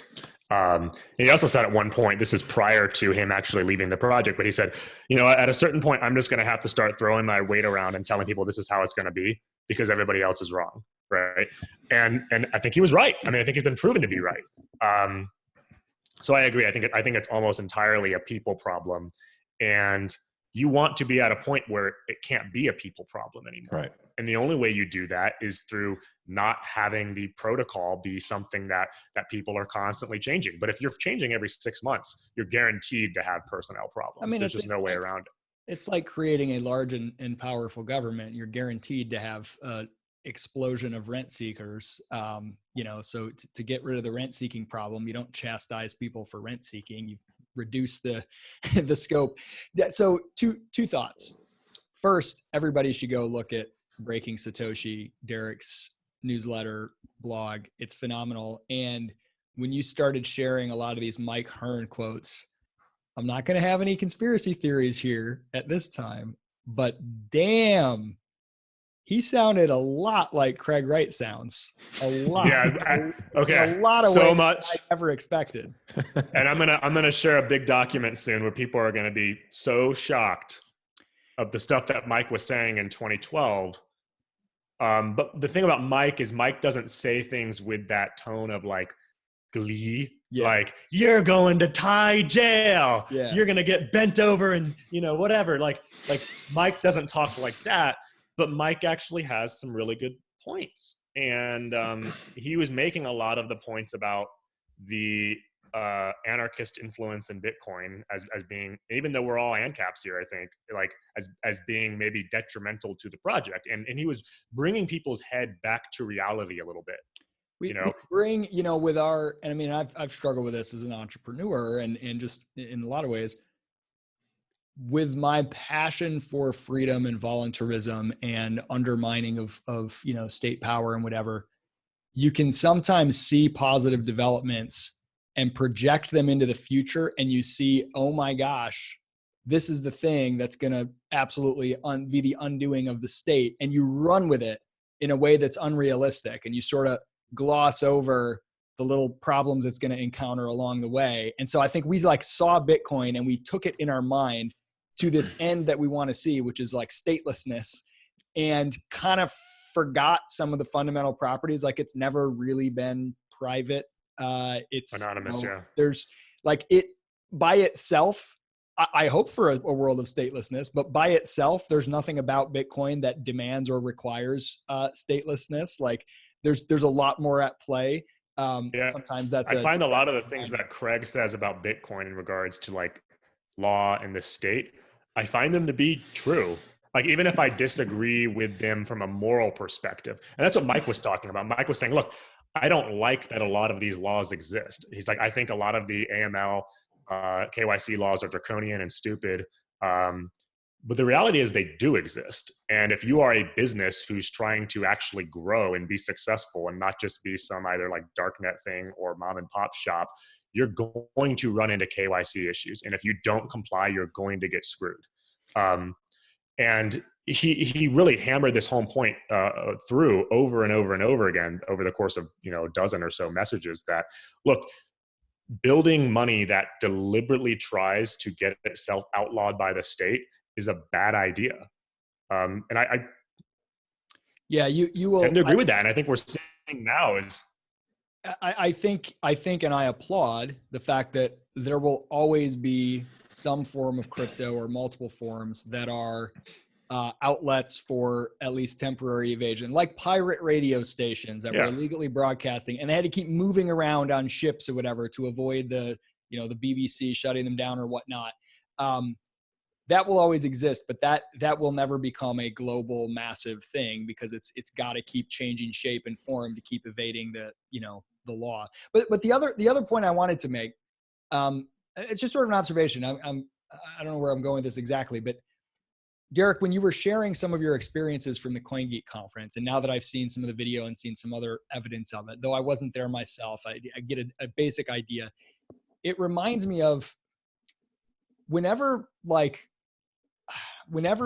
secrets that are it's like easily hidden truths, right? Truths that are hidden in plain sight, I guess. Things that are hidden in plain sight. When you encounter one, it forces you to reevaluate your whole understanding of the world and of knowledge and of how people come to believe what they believe. So when I years ago worked around politics, which was horrible and I don't recommend it, I would witness firsthand sometimes like protests of like teachers unions or whatever. And there'd be like a dozen people there with a couple signs and nothing happened. And then I would read in the news the next day coverage, and they would literally sometimes have pictures that were not even of the same event, like full on fabrications. And they would describe this event, and everybody else who read it, and this is in the internet age, would basically just accept, oh, a really big protest went down at the Capitol. Wow, teachers are really upset. Schools are going to shut down. And it was utterly untrue. And it was so easy to prove that it was untrue that it like completely messed with my brain's ability to comprehend the way the world works, because you're like, basically 90% of people in the state of Michigan are going to believe that this is what's happening, even though it literally would take about 2 minutes of effort to utterly disprove it, but it's not going to be disproven. And it forces you like how, and I remember growing up in a religious community when you hear sometimes the ways people talk about church services or whatever, and you're like, well, they have a lot of problems, but like I've been to churches my whole life. Literally, they're nothing like what you're describing. If you walk into one, it's just a lot of nice people drinking coffee and shaking your hand. Like, how can you go on believing this thing when the proof is so easy to obtain? And when you're describing CoinGeek and the people you're talking with and the experience you're having, and then you go online and it's like the way people talk about BSV, like it's just a basement cult. It's Craig and a bunch of paid shills. And they fervently believe this. That is the dominant perception. I mean, I even see Silicon Valley venture capitalists and whatever tweeting whatever, and they don't even know that Bitcoin SV exists, most of them. It's like, that is such an open secret. It's so easy to obtain contrary evidence that it forces you to question, how the hell does our idea of thinking we know what we know, and information transmission, it's so inefficient. We're in the information age. We're supposed to be able to get to the facts as easy as possible, because you can take a picture with your cell phone and post it. How come everybody doesn't just know this already? But it's so interesting. It messes with my head sometimes. And I usually, when I see that, I'm very drawn to whatever the thing is that like secrets are a little dangerous, because they're used for manipulation, but they can also be positive. Open secrets are almost always worth chasing. If it's a secret that no one's trying to hide, but yet it remains a secret to the general public, the general public's usually ignorant of it because of some problem with their own brain, not because that there's a problem with the thing that's the secret, right? Like, that's what's really interesting to me. CoinGeek isn't trying to hide what BSV is, but it still remains a secret to most of the world. Well, and the people continue to have this perception that it's a fly-by-night con job. But I told a lot of people there people were asking me, because like, yo, you're BCH spy, but they were kind of joking. It was just tongue in cheek. And I would talk to them and say, yeah, my impression is that I think a lot of people in Bitcoin Cash would be very scared if they saw this, because they would see, oh crap, like the things I've been telling myself, that this is going to die, that there's nobody involved, that it's just a bunch of cultists who aren't doing anything. It's absolutely 100% false. I mean, it's the most basic truth-seeking experience, which is just going to the event, will prove that. So I think the conclusion is we're all living in the Matrix. I want to know, TK and Steve, what do you think makes that so possible? That there can be things that are so easy to find that remain unfound. I have many things to say about it, but I want to let TK go first. Yeah, what, did he freeze? No, you go first. Oh, I thought you froze like that. He literally physically froze, not his connection. You okay, TK? You got to call somebody. I thought about all these BTC assets getting froze, and So yeah, I have many thoughts about this, because I have seen the same phenomena, except in very unexpected places, which is the world of academic ideas. So how could it be that both really, really good ideas are dismissed and maybe have no experience or awareness of their existence, and really, really bad ideas are perpetuated over long periods of time? And I think part of the reason is because reality is incredibly complex, and almost all humans, with very few exceptions, are social creatures whose primary goal is not to get at the truth, or at least not directly, and they reason by proxy. What do other people say? What do the experts say? What do the people with prestige say? And also, not only the reasoning by proxy, but they make conclusions based on the perceived social status that they will have when they have those beliefs. So it's not only that they believe the mathematician or the physicist because they're prestigious, it's also, and if I repeat what they say, I will myself gain prestige. And that process is 90% of humans, maybe more, in all disciplines. Almost to some extent, especially in the world of academic ideas, because it's so prestige driven. If you're somebody who is a brilliant intellectual and you probably don't have too much monetary success, your social status is determined by how fashionable your ideas are, how often they're repeated. Do people who have prestige say them at cocktail parties?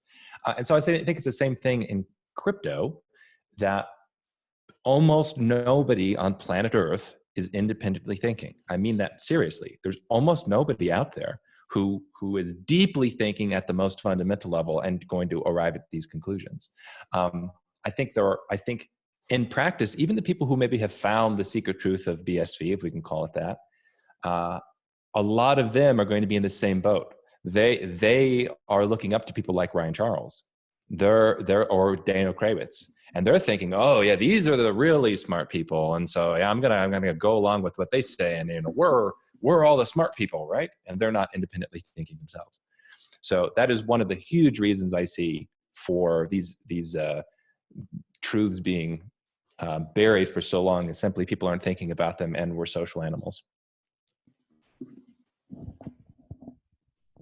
Yeah. Oh man. So many things to say here. What do I say? Where do I start? For one, I think it has something to do with the natural, necessary for survival bias that we have towards negative interpretations of reality. So, for instance, if thousands of years ago, you heard a rustling in the leaves, adopting an optimistic interpretation of that would be more costly, right? Assuming that it's the worst possible thing probably increases your chance of survival, because you just assume the negative and you get the hell out of there. And you can see that today playing out in our concept of what it means to kind of keep it real or be honest. So I'm going to ask you guys a question and give an example. Do you all have an example of someone you can think of who like tells it like it is? Like this person, like, hey, this is a truthful person. They keep it real. I'm gonna bet that whoever this person is, it's TK and Steve.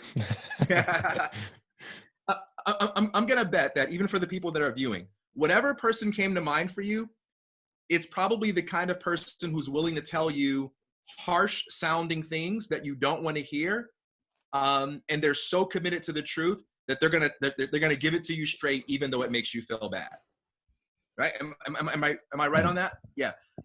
We don't think in the opposite way. We don't think that a person who tells it like it is someone, or a person who keeps it real is someone that will tell you that you did a good job after performing a task, or someone that will tell you that you have a nice haircut, or those shoes are really cool. We don't think of those people as keeping it real. So, and what's interesting is a lot of the people who have the reputation for keeping it real, they almost never give compliments. They almost never tell you positive truths about yourself, right? But we still look at them as being truthful. They keep it real. And whereas the person who will tell you positive things, we're kind of skeptical, right? Because we know that the incentives for lying about positive things are really high. So anyway, we have this bias towards the negative and against the positive that can really skew clear-headed thinking about things. So how does this apply to things like Craig Wright and BSV? Well, Craig Wright makes a lot of positive promises, right? Which if you believe is going to make you feel real good, right? Like BTC is going to be 0 and BSV is going to be this, right? And so when he makes those positive promises, it's easy for people to get skeptical. And anything that comes up that seems to contradict those positive promises shreds his credibility in the eyes of other people. And then when there seems to be something negative about him, that sort of thing is easy to believe. But where people are inconsistent is that they don't do that in both directions.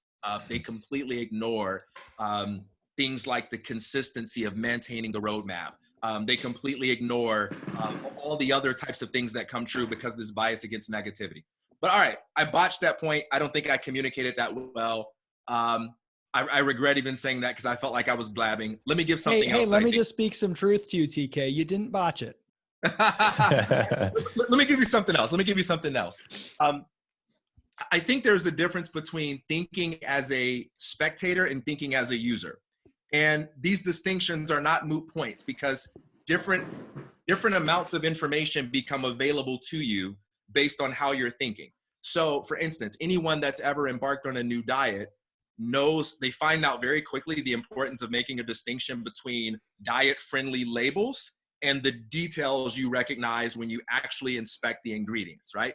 So right now I'm doing keto, and I can go to the grocery store and I can look at something that says like keto friendly or low carb, and I get excited, right? As a spectator, I'll stop there and celebrate just how much the food industry is growing. There are options for everybody. But because I'm a user, I got to actually eat the stuff. I look at the can and I see that this thing has 30 carbs. In what sense is it keto friendly, right? Just it's not at join all. Steve. I think Steve is eating only raw roadkill at this point. I don't think we should explain that at all. We'll just leave that dangling. Yeah, I'm the roadkill eater. The BCH gang will love that. So when you're thinking like a user, as someone that's actually got to use the damn thing, it incentivizes you to look a little bit further and new information becomes available. When you're thinking as a spectator, you just don't need to pay attention to certain things, and you walk away with a very different reality, a reality based on words, labels, external descriptions, surface appearances, and so forth. The last thing I'll say on this is there's also a difference between thinking like a community member and thinking like an individualist.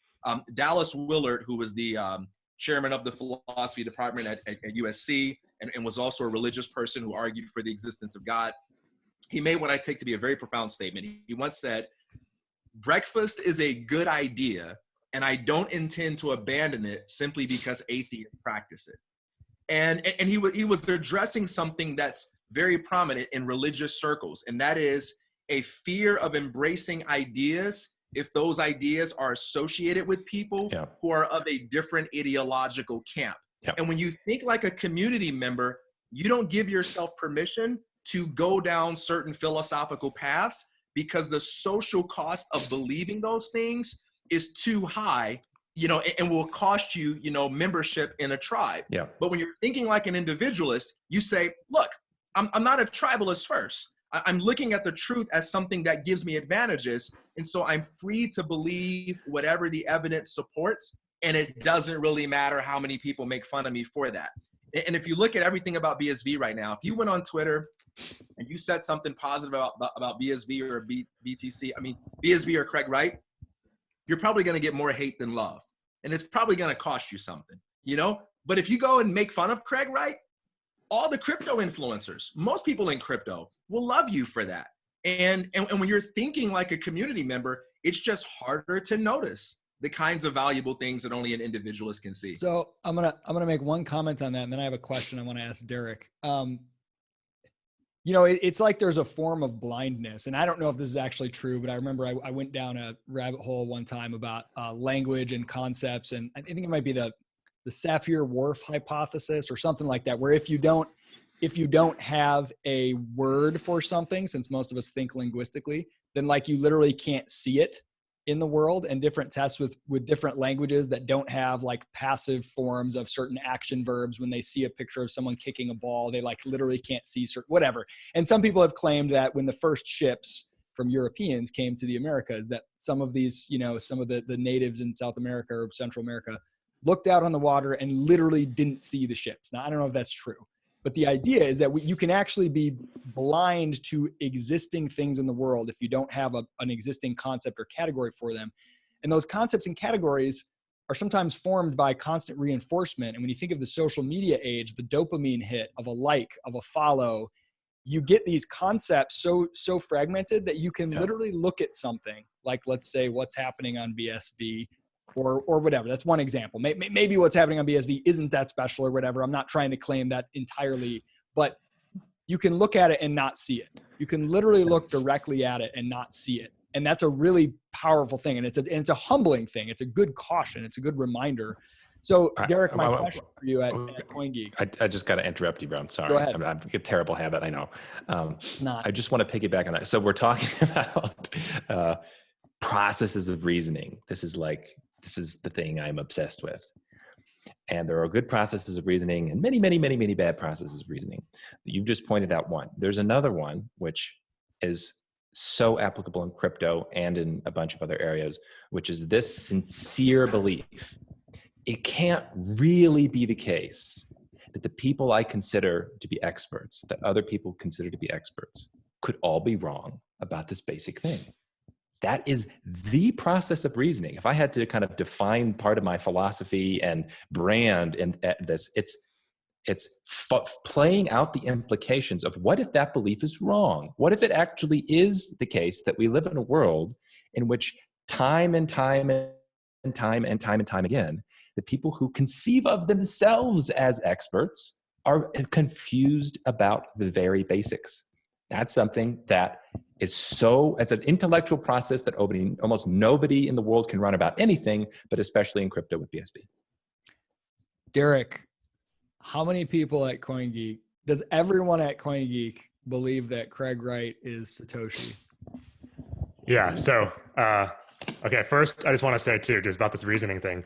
I know it's like, but part of it is like, can you afford to be wrong or not? And I feel like in crypto, what happened with Core and what happened with BCH is that a lot of people dumped their coins right away to make a political statement, and now they can't afford to be wrong. Whereas people who were, just kind of like, I'm on the fence, or, I'm just going to I'm going to let it play out. And I like people on both sides and whatever. They can afford to be wrong. They haven't lost anything if they're wrong.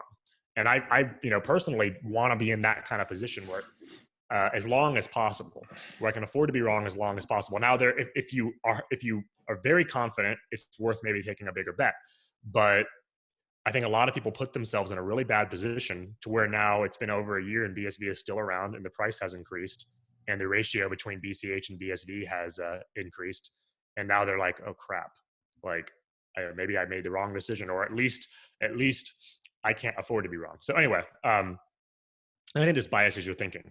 But regarding people thinking Craig is Satoshi, yeah, I got asked a lot whether I think Craig is Satoshi or not. And I found a lot of like nuance to people's discussion. I don't think people care anymore. I mean, one thing I told you guys on Voxer was that it felt like a lot of people wouldn't mind if he was lying because it's almost kind of funny. And we were comparing it to Trump. Like, in a way, Trump like transcended truth during the election because Trump lied about a lot of things, and he would openly lie about things that, like, I remember one classic one was where Jeb Bush said Trump had tried to get casino built in Florida and Jeb didn't allow him or something like that. And Trump was like, that's a lie. Like, if I wanted it, I would have gotten it. But even though like a very like quick look would show that he in fact did try to get the casino and was blocked explicitly by Jeb, it didn't even matter. Like, people loved it. And I think the impression I got from talking to people at CoinGeek was, in fact, a lot of people don't care whether he's Satoshi. There are people who think he's Satoshi. There's a lot of other people who like the spectacle of him being Satoshi more than him whether he actually is Satoshi or not. And that, I think that was the majority. To be honest, the majority of people I talked to felt like it doesn't actually matter, I guess. Any Phil sympathizers? I did not meet any Phil sympathizers. And that's sad because I still feel like that could be one of those open secrets we're talking about, where like all the truth is out there about the creation of Bitcoin and no one wants to listen to it. Right. Isn't there some lady on Twitter as well that claims to be? Yeah, some random woman was claiming. Find very much on her. But yeah, I guess so. Hopefully, I answered the question well. I mean, that's the impression that I got, was that it's less and less relevant. And if you're paying attention to people saying he's Satoshi and be like, "Ooh, Dr. Wright," on Twitter, you're like missing the point, because a lot of things are going to happen in the background built by people who literally could not care less. And so, it really is, BSV is a test, I think, in reasoning capabilities of distinguishing important things from unimportant signals. So a funny test that I'll use sometimes is I'll occasionally show my wife and my kids different snapshots into the world of crypto over the years. And it's funny how keen their radar is. So like, I remember I would show stuff, and as soon as yours.org came out, both my wife and my son thought it was amazing. My son got on there. He was like 12 or 10 or something and started writing stuff, and they don't care about the crypto wars. They're just like, this is really cool. Meanwhile, like BTC people would have told you like, oh, this is stupid, this is spam, whatever. I showed them the video of the woman yelling "Pumpkin Man Craig," and now it's like a phrase in our household that everyone just thinks. They don't know who Craig Wright is or whatever. They just thought it was. They're like, what is wrong with that woman? Like, something is wrong with her. But Twetch, they always want to know what the latest memes that Danny Trejo is posting to Twetch, because they think the idea of Twetch is hilarious. They think the fact that it's called Twetch and it's like tongue in cheek, a Twitter ripoff, and like it has a frog as a CEO and all this. Like, my kids just think that's funny, and they like get delight out of it. And there's something interesting there where like I can't think of anything on Bitcoin Core that my kids would be like, oh, that's fun, Yeah. Is the battle for Bitcoin over? Well, Okay, so I think that I was telling people at the, I'll just repeat what I said at the conference. People were asking me, "Oh, I like how you have skeptical takes too. So what's your skeptical take on BSV?" And I guess my main skeptical take at this point is that things can always change. I mean, having gone through two community co-optings and maybe another split in BCH now, it feels like, okay, things are never guaranteed, and there is always a possibility that things are going to change in the future. BSV right now feels like the least likely to go down a different path than the one that's being talked about now, by far the least likely. It really feels quite a lot different than even the early days of BCH in a positive direction. So BCH could always turn around and surprise me. I mean, there's smart people in BCH. I'm still going to continue working and doing some work in BCH, but right now, the last several weeks have been the most bearish time for me in BCH ever. Yeah. And I don't even talk about most of it publicly. It's so like blackpilling on BCH to watch what's going on. Like you described it perfectly, Isaac, when you called them a bunch of children. Mm-hmm. That's how it feels like. Reddit debates about this stuff. This is a multi-billion-dollar industry. A developer holding basically the whole chain hostage by putting in some horrible code and demanding to be paid. Nobody getting the fundamental ideas wrong. I mean, right? I mean, that's part of the issue too, is I see that even the people who disagree with what ABC is doing right now and who are upset, I don't think they're going far enough in challenging the fundamental ideas that led to that. That's my biggest problem, is the premises aren't being challenged deeply enough.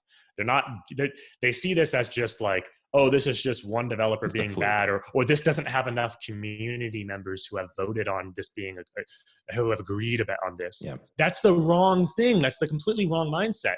Like what they're doing that is wrong is different than what the people are mad about, it feels like. And so when I see that, I felt like this, okay, this is the perfect opportunity. This is the test for Bitcoin Cash. Yep. And if they get this right, then it's a great sign. If they're actually able to get this right, it's like one of the most bullish signs possible. But people have fundamentally gotten it wrong. Even the people who disagree, with very few exceptions. I would say there's obviously, I think Roger and Bitcoin.com are exceptions. But in general, people have totally gotten it wrong. And for me, it's kind of like last straw. Yeah, I think a lot of that is correct. And, I've been saying for many months now that I think things are going to change in BCH, specifically with regards to the dev problem. And part of me is very pleased with the realization that people have come to, that, oops, I guess Amaury Sachet was actually positioning Bitcoin ABC to be the next block stream. Like, that is actually what has happened. However, I think they've realized it too late. And I'm not sure, like Derek is saying, I'm not sure that it's radical enough. This Amaury Sachet needs to be kicked out of the Bitcoin Cash community. Obviously, ladies and gentlemen, that's so clear at this point. What further evidence do you need that the technical competence does not make up for the other serious flaws? And yet there are, because people, I guess they want to save face. They don't want to kick somebody out. I don't exactly know their reasoning process. I don't think he's actually going to be kicked out. People are even saying, well, maybe we can have the ABC developers work with the BCH node. They can still coordinate. I'm thinking that's not going to work, folks. But I will say on BSV, I see two big potential problems still. I'm not totally sold that this is the one that's going to win.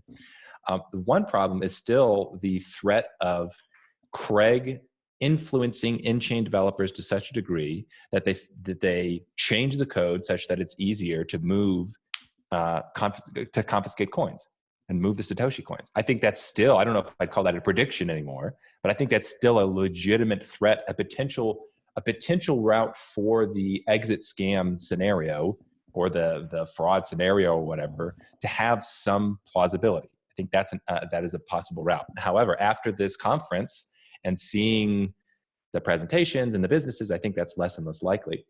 The other huge concern for me is the difficulty adjustment algorithm change. Whenever that happens and they're going back to the old DAA, I don't know what the future of BSV is going to be. I don't think it's going to be catastrophic because I think N-Chain and Calvin are always going to have some dedicated amount of hash power to get those blocks propagated. But if there are huge price variations, I don't know what's going to happen. That could be a significant risk for the health of the chain. Those two things I consider to be the biggest problems now in BSV. Yeah, I didn't recall hearing a whole lot about the DAA at the conference. I mean, I know there's another fork coming up. It's TBD. It's basically just a couple changes. I don't know exactly what specifically it is, but I don't think they mentioned the DAA being changed then. So I really have no idea what that is going to look like, or whether that's actually going to go through, or when it's going to go through. But I agree with everything you're saying.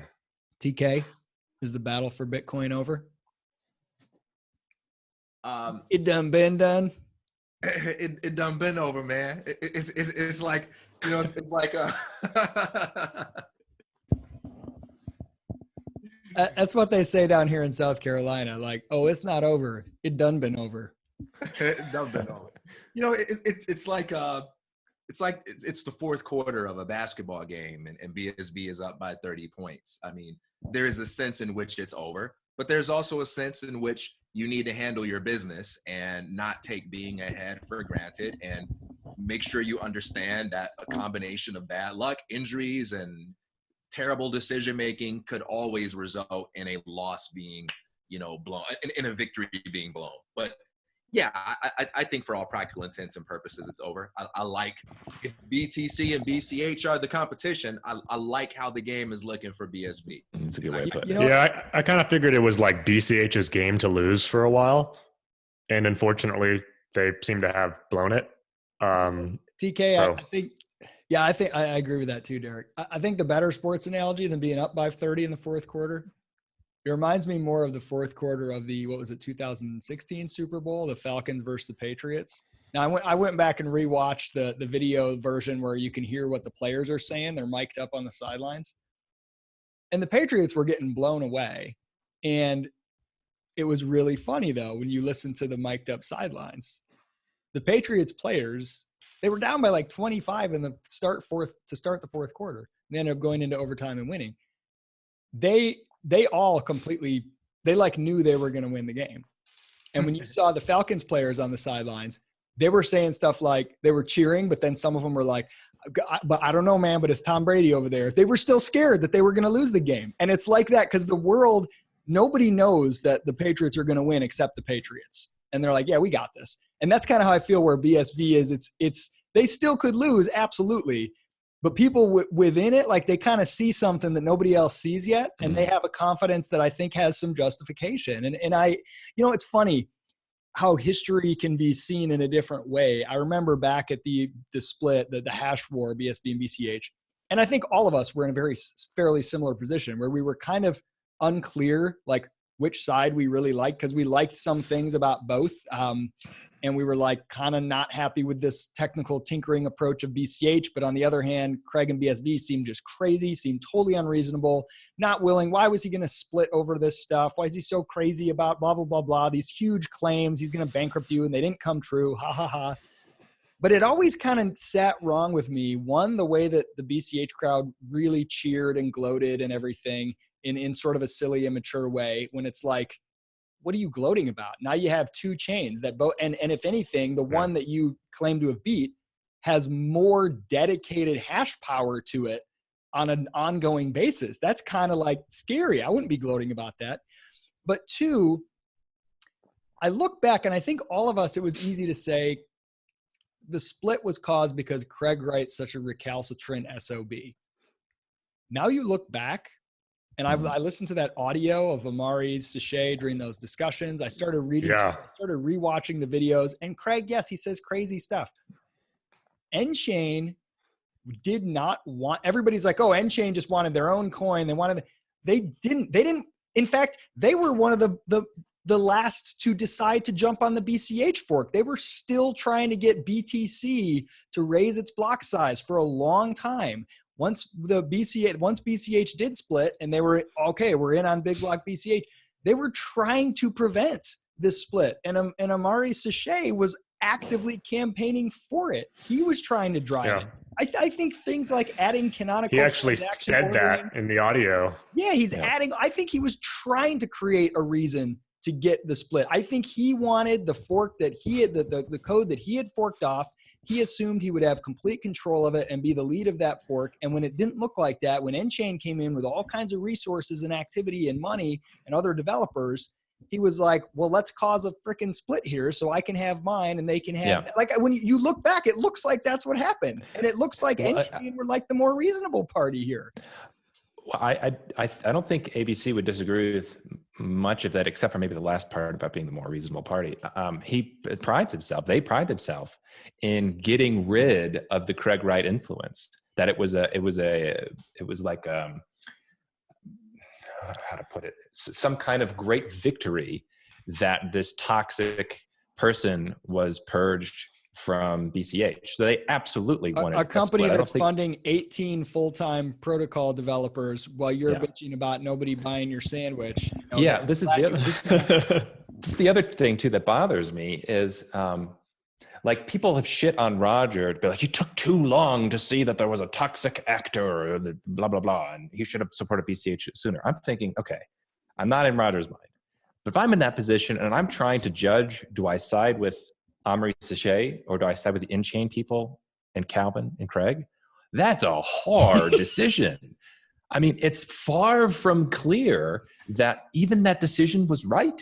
I mean, the jury is still out that maybe actually Roger's huge monetary commitment might have been on the wrong chain, which is horrible to say because if you play out the story in which Roger was protecting the network from Craig Wright and he invested, I don't know if it was $1 million, whatever it was, in protecting BCH. That's a heroic story of the man putting his money on the line.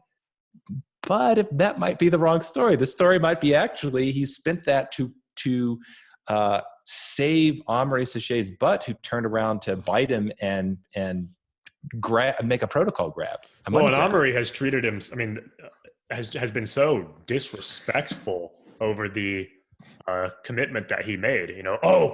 You haven't done anything for us. He actually went as far as to say that it was Roger's fault to begin with that Craig was ever involved, and that Roger, that the $1 million that Roger spent and Bitcoin.com spent, basically, protecting the chain, that doesn't count as Roger, helping ABC.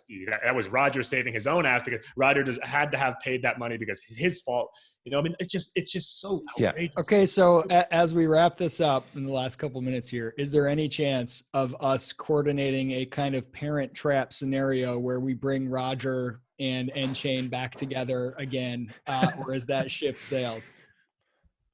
Man, it looks like there's a lot of bitterness on both sides. And every time I think Roger is like possibly maybe gonna, come over to BSV, I'll see like Calvin or somebody else from SV say something that will make that a huge pill for him to swallow. I don't know. I love to see it, but it looks like some things may have been said by both sides to each other, maybe things that we haven't even heard, that would make that a really big pill to swallow. But I hope it can be swallowed. This is where, if the business use and the technology becomes so irrefutably successful, then it's like you can hate somebody else who's a big player and still, I'm sure there are companies that hate other companies that also build on JavaScript. I think so. Here's my opinion on it: is the reality is that Bitcoin.com and Roger are not going anywhere. Like, in the sense that they're going to be around.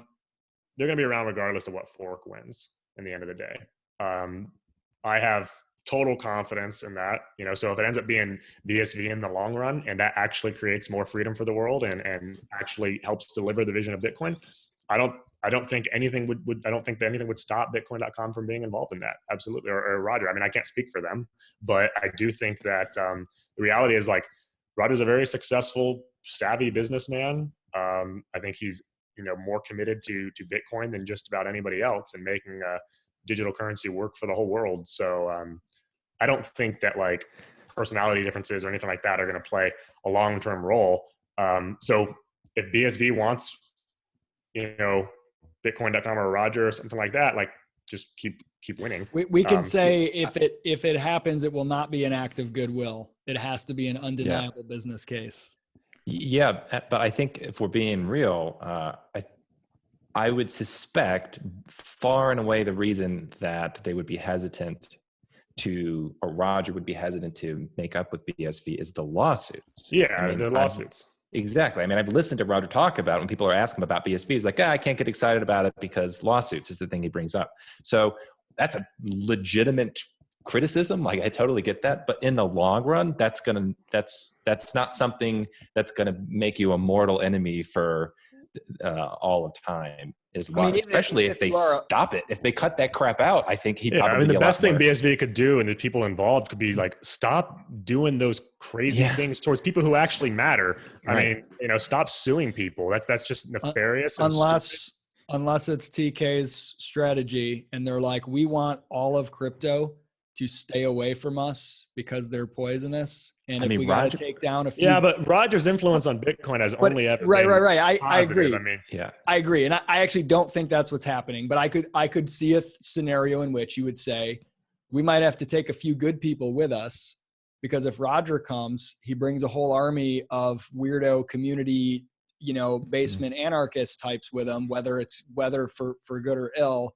Maybe we got to go attack everybody that's respected by everybody in Bitcoin and make sure that none of them come over here. I mean, that sounds crazy to me. It sounds unreasonable. It sounds unlikely to succeed. And I don't think it's what's actually happening. However, there is a scenario in which it would have some sense to it. Yeah. Well, there's another theory for lawsuits as well. Sorry, Steve. You go ahead, brother. No, good heavens. I interrupted everybody. Yeah.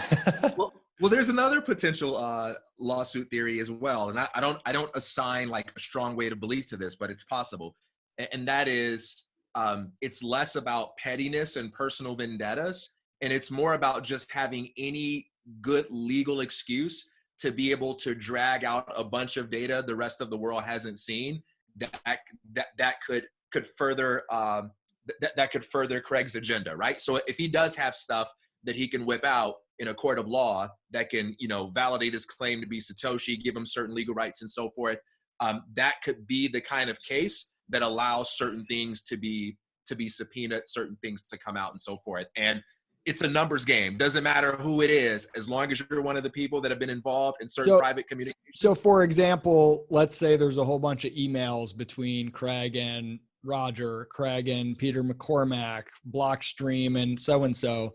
If you can get somebody into court, this gives you an excuse to subpoena a bunch of things. If conversations have happened that you want the rest of the world to see because it furthers your agenda, you look for any excuse, even if it's not a legitimate court case, to try to find a way to bring that stuff out. Yeah, and again, this is pure speculation. So my support of BSV isn't based on this being true, but this would also explain why it's less about, my feelings are hurt over something that was said on Twitter. It would actually be a true case of libel, because what it would mean is you would be able to pull out evidence that someone actually did know more than what they let on in public. And that they were trying to sabotage you because of maybe private agreements that were made. I think that's a possibility. But here's kind of a broader point for thinking about these things. I think it's important to back up from any loyalties to any particular blockchain and consider the implications of this entire battle.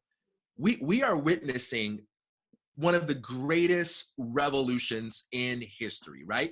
And there are some people that are going to win big and lose big, regardless of which blockchain wins. And there are some serious people in power that are going to have their power undermined. A whole lot's going to change. And I think it's utterly naive to think that there is any big party in this game that is not going to employ some level of manipulation, deception, some level of sleight of hand. I don't think anybody who's coming out on top is doing so with full transparency about everything they know, everything that they're up to, and everything that they have in their arsenal. I believe it is definitely the case for all major parties involved that there are things they're saying, talking about, and doing behind the scenes that they simply cannot afford to be transparent about, or else it would compromise their agenda. So everybody should be asking themselves about their belief.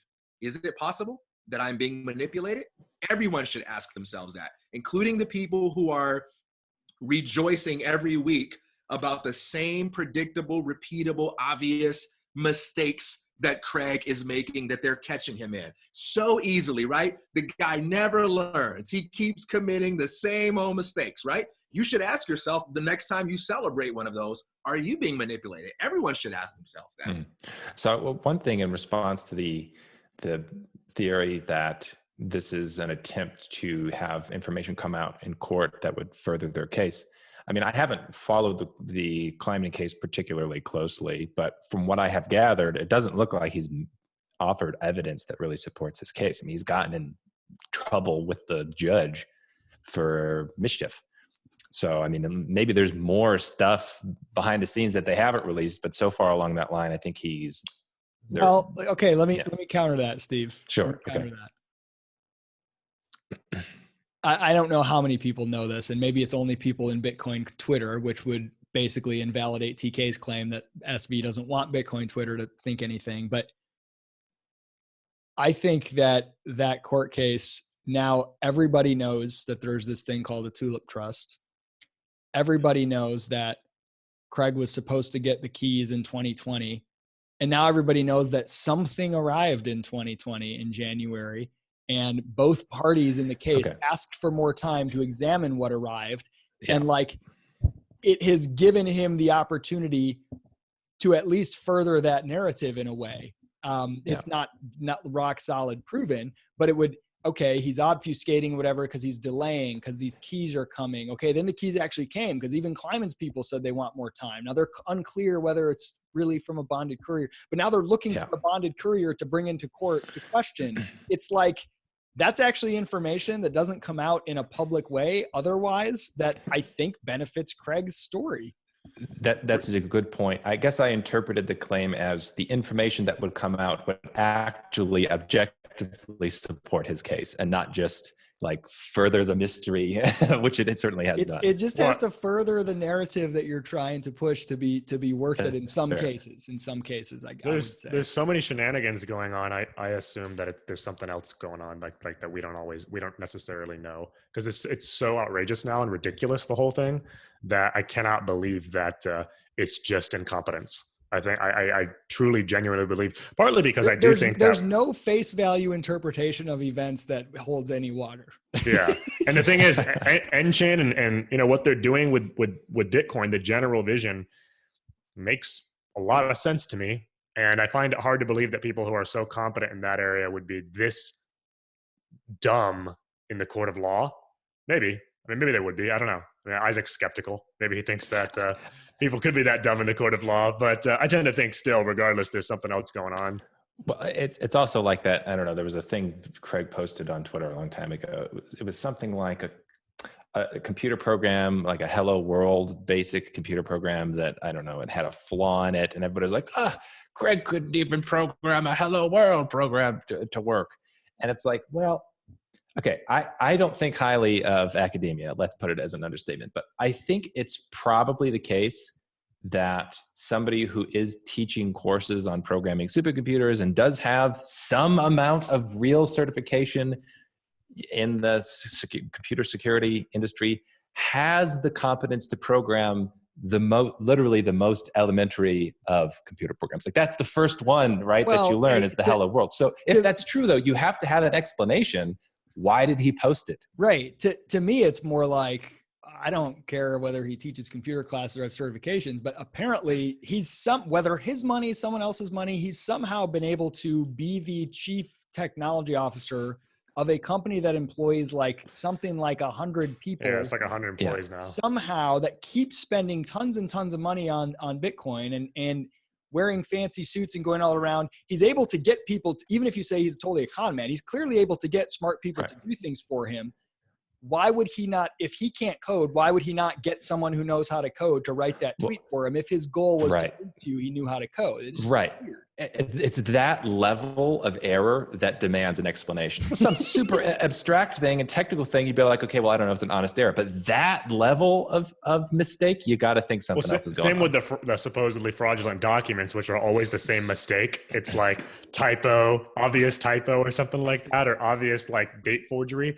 At a certain point, I'm like, okay, I mean, do you keep making that exact same trivial mistake? You're telling me that you can afford to finance mining sometimes at a loss, but you can't afford to hire like a competent forgerist, even like for the most basic stuff, right? I mean, it does demand an explanation. Let me dive in here because I think this is an area where we let Craig's critics off the hook way too easily. We don't challenge them enough to substantiate a major assumption they're making. So let's go back to an earlier analogy I used in a previous call about the nature of games. Let's say Steve and I are playing a game. Steve has 9 points. I have 3 points. Who's winning? Depends on the game. Depends on the game, right? So if we're playing baseball, Steve is winning. If we're playing golf, I'm winning. So what that means is whenever you make a statement about that guy's losing or that guy's winning, you are making an assumption about the kind of game they're playing. And if you cannot justify that assumption, then that's an irrational assumption, right? So when everybody evaluates Craig, they say, oh, he's losing, right? Because someone called him a fraud over here, or, someone caught him in a contradiction over here. But underneath the claim that he's losing is an assumption about what game he's playing. Here's the assumption. Now, we all agree that he's playing some kind of game, right? But the assumption that almost everyone in crypto makes is that he's playing the get everyone to believe that I'm Satoshi game, get everyone to take me seriously game. And they see his results taking it in the opposite direction, and they say, ha, ha, ha, he's losing. But my question is, what is your evidence to suggest that that's the game he's playing? I see zero evidence to suggest that that's his actual game. I think he's playing a game, but I don't think it's get everyone to take me seriously as Satoshi games. Well, and I would love to see some evidence that that's what he's playing. Well, so here would be one piece of evidence would be the wheelbarrow of degrees that he rolled out on stage to try to sound like he was authoritative in the domain. What would your explanation for that be if he's not trying to have some kind of prestige? Well, I think he probably does care about prestige.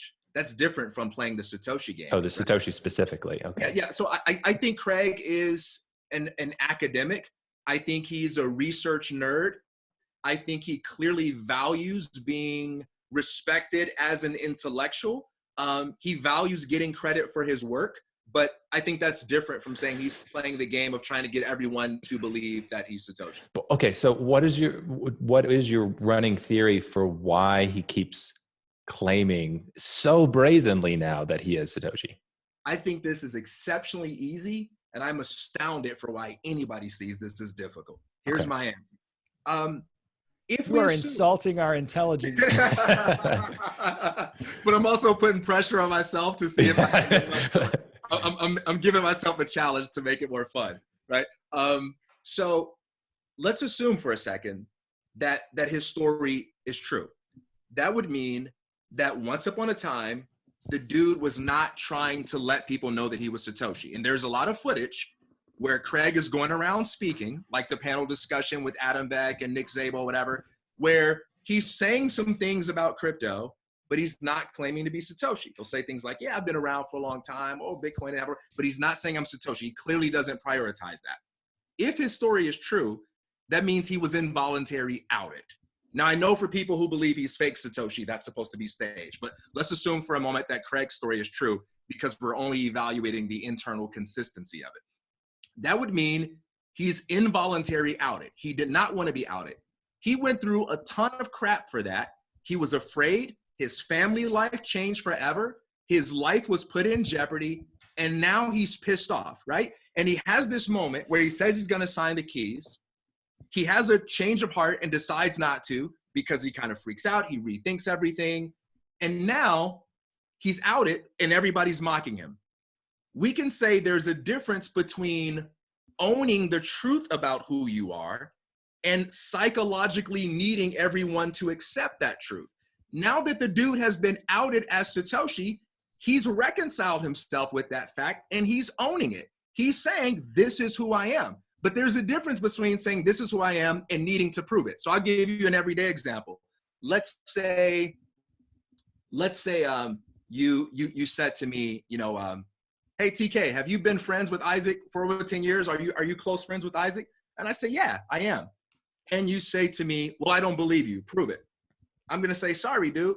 I don't have the time, right? I'm willing to own the truth about who I am, but I have nothing to gain by proving to you that I'm friends with Isaac. It doesn't matter to me if you mock me about that, if you think I'm lying about that.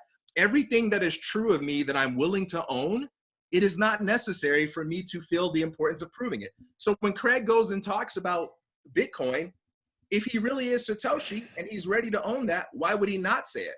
The fact that he's not willing to play your game of prove it isn't a contradiction to that. Yeah, TK, I can personally relate, as you guys know. Yeah. I'm not going to get into it deeply, but exactly how I felt. I mean, and people still, sometimes some assholes, just because they have an agenda, will occasionally do something. And my thought is always, again, the same. It's like, why would I bother talking to you? I have nothing to gain right now about playing that game online with you to some random loser.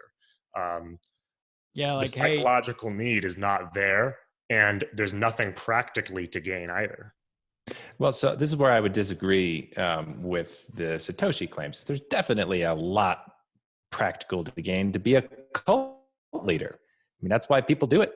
It's because there's a lot to gain. So unlike the friendship example, between, like, hey, people are coming to you, Derek, and saying, hey, I think bad things about you. Prove me wrong. You're like, well, what the hell? Whereas Craig is like going out there and boldly making these claims and also like insulting and inciting people, begging them to challenge his claim, and then refusing to meet the challenge and be like, because I don't care what you think anyway. He wasn't originally doing that, so I wonder what's he wasn't, but that happened at some point. He's also not just saying, oh, screw you. He's also putting forward forged documents. So like, imagine TK's response was to have a bunch of fake evidence. It's like, what are you doing? Why? Like I'm coming to you and I'm stirring you up and I'm saying, I'm making a claim and I'm holding it in your face and I'm going to force you to ask me to prove it. And then when you ask me, I'm going to prove it with something that makes it even more dubious. And then I'm going to sue you when you say that I'm providing dubious proof. Exactly. It's such a strange,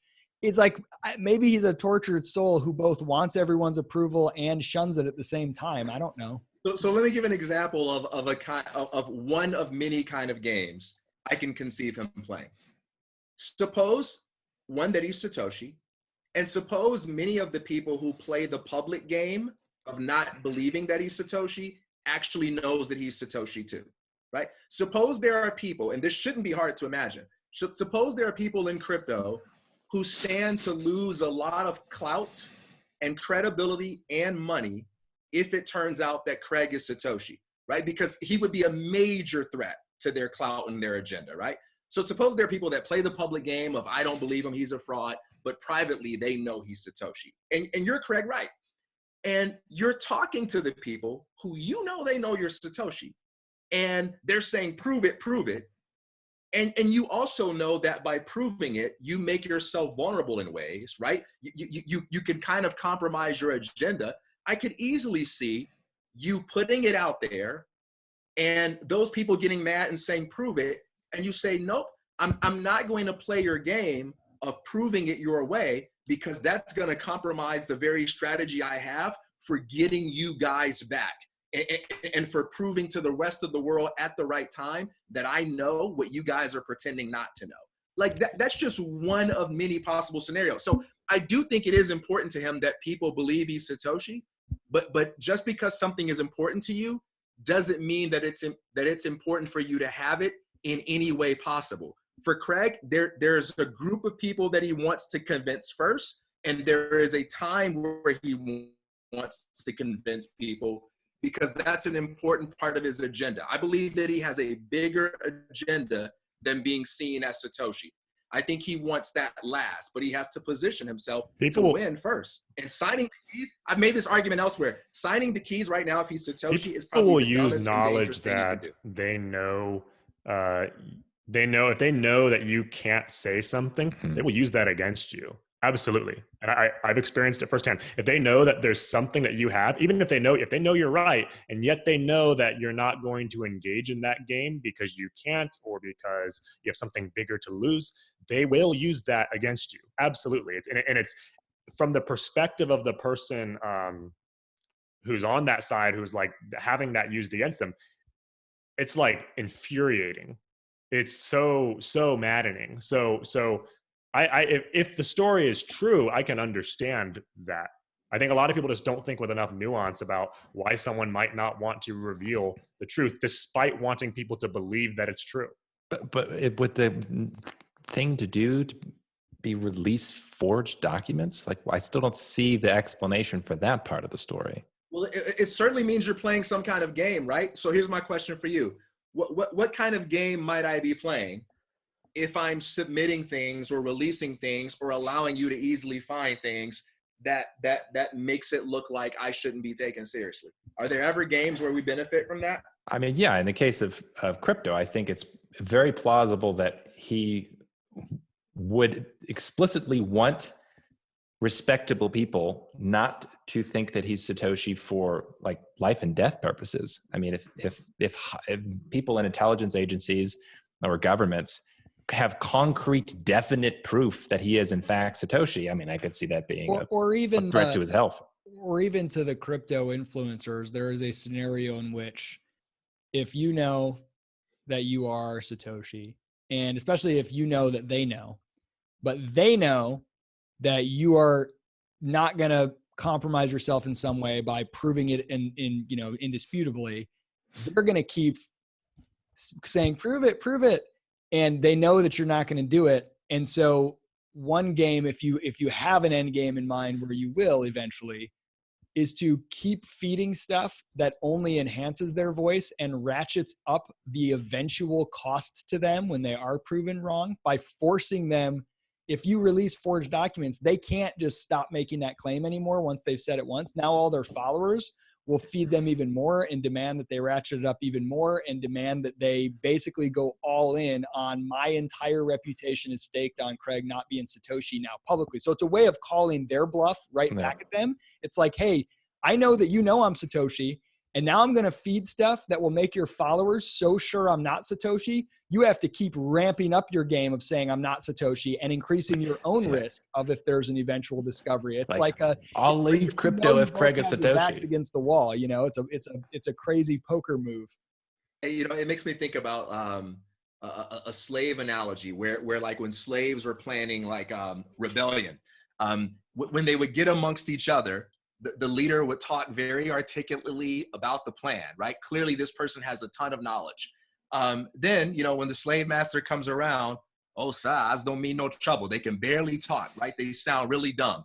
And what does that illustrate? It means that sometimes it's very smart to play dumb when you're talking with someone that has the ability to hinder your agenda before it has progressed farther enough. And I'm not saying that Craig is playing dumb, but here is something that he must by necessity be doing. And that is, he's not telling us everything that he knows all at once, right? And so this is another area where I think it's important to evaluate the difference between Calvin's position and all the people that celebrate with glee every time a new document from the courts get released and they go, let's analyze this, another contradiction. Where Calvin stands is he's seen that everything that Craig has to offer all at once, right? Like, I want you to answer all my questions. I want to see all the documents. I want to see everything at once. Every rusty staple. Every rusty coffee stain. And he's put a lot of money into it. Now, by the way, it doesn't mean that even if Craig is doing all these things, it doesn't mean his strategy is good or executed well. And even if Calvin is doing all those things, it doesn't mean that he's not wrong, but it forces you to acknowledge that is at play. Yeah, that all of us are looking at information that's coming to us in bits and pieces. And if there's anything that we can prove from Craig's story is that this guy seems to have a litany of documents, even if you think they all make him look stupid, that the majority of people haven't seen. We can't make a decision on the whole story. We got to bring it home. Everybody, you get one final word. Then we're shutting her down. Final word. Oh crap. I definitely think that BSV is on the edge of crushing everything in the crypto industry by being the big bought Bitcoin that was always possible. And in my mind, it just takes really one major business trying a new use case successfully, and it's kind of game over. I do think there's a sense in which they've already solved a lot of scaling problems. I think if you embrace the concept that reorgs are not the end of the world, and it's a problem for miners, and it's not necessarily a problem for the rest of the users of the network, I think they get too many things right to compete with. I pretty much agree with that. And I would just say, I think everything that's happening in BCH right now compared to BSV, I mean, it should be a wake-up call for people in BCH. And if you don't wake up, then sucks, right? But I don't personally intend on going down with the ship. Yeah. TK? I told you so. Yeah. I'll end with the parable from the Bible. Jesus tells the parable of a father and two sons. The father goes to the first son and he says, will you tend the vineyard? And the son says, no, I will not do it. And then he goes away, later has a change of heart and actually tends the vineyard. The second son, the father says, will you tend the vineyard? And he says, yes, father, I will do it. He was pleased with him. The son goes away and he just doesn't actually do it. And Jesus says, which one was the right person? Was it the person who said the right things, or was it the person who did the right things? And the answer was, it was the person who did the right things. There are a lot of people in crypto who say all the right things. They talk about freedom. They talk about anarchy. They talk about options and all these wonderful things. And I think the important thing to focus on is not who has the rhetoric that makes us the most comfortable or inspired, but who's actually doing the things that crypto needs to do in order to win and give us the free market money we've all been hoping for. And I think BSV is the only community where those conversations are not only happening, but where the actual work is being done. So don't let the status sounding labels or the controversial sounding labels of BSV keep you from looking a little bit further beyond the manipulation of perception that's going on. Gentlemen, the reason that I do these videos with you is because I find them personally fun and fulfilling and enjoyable. And that's also why I'm involved in talking about Bitcoin more generally, following it. And if it ceases, it can be hard, it can be frustrating, it can be a challenge, but if it ceases to be personally fun and enjoyable and fulfilling and adding some value and enrichment to your life, then it's time to walk away or find a version that does do those things. So that's why I'm here. I'm here for selfish reasons because I enjoy it. And I hope all of us will keep that in mind.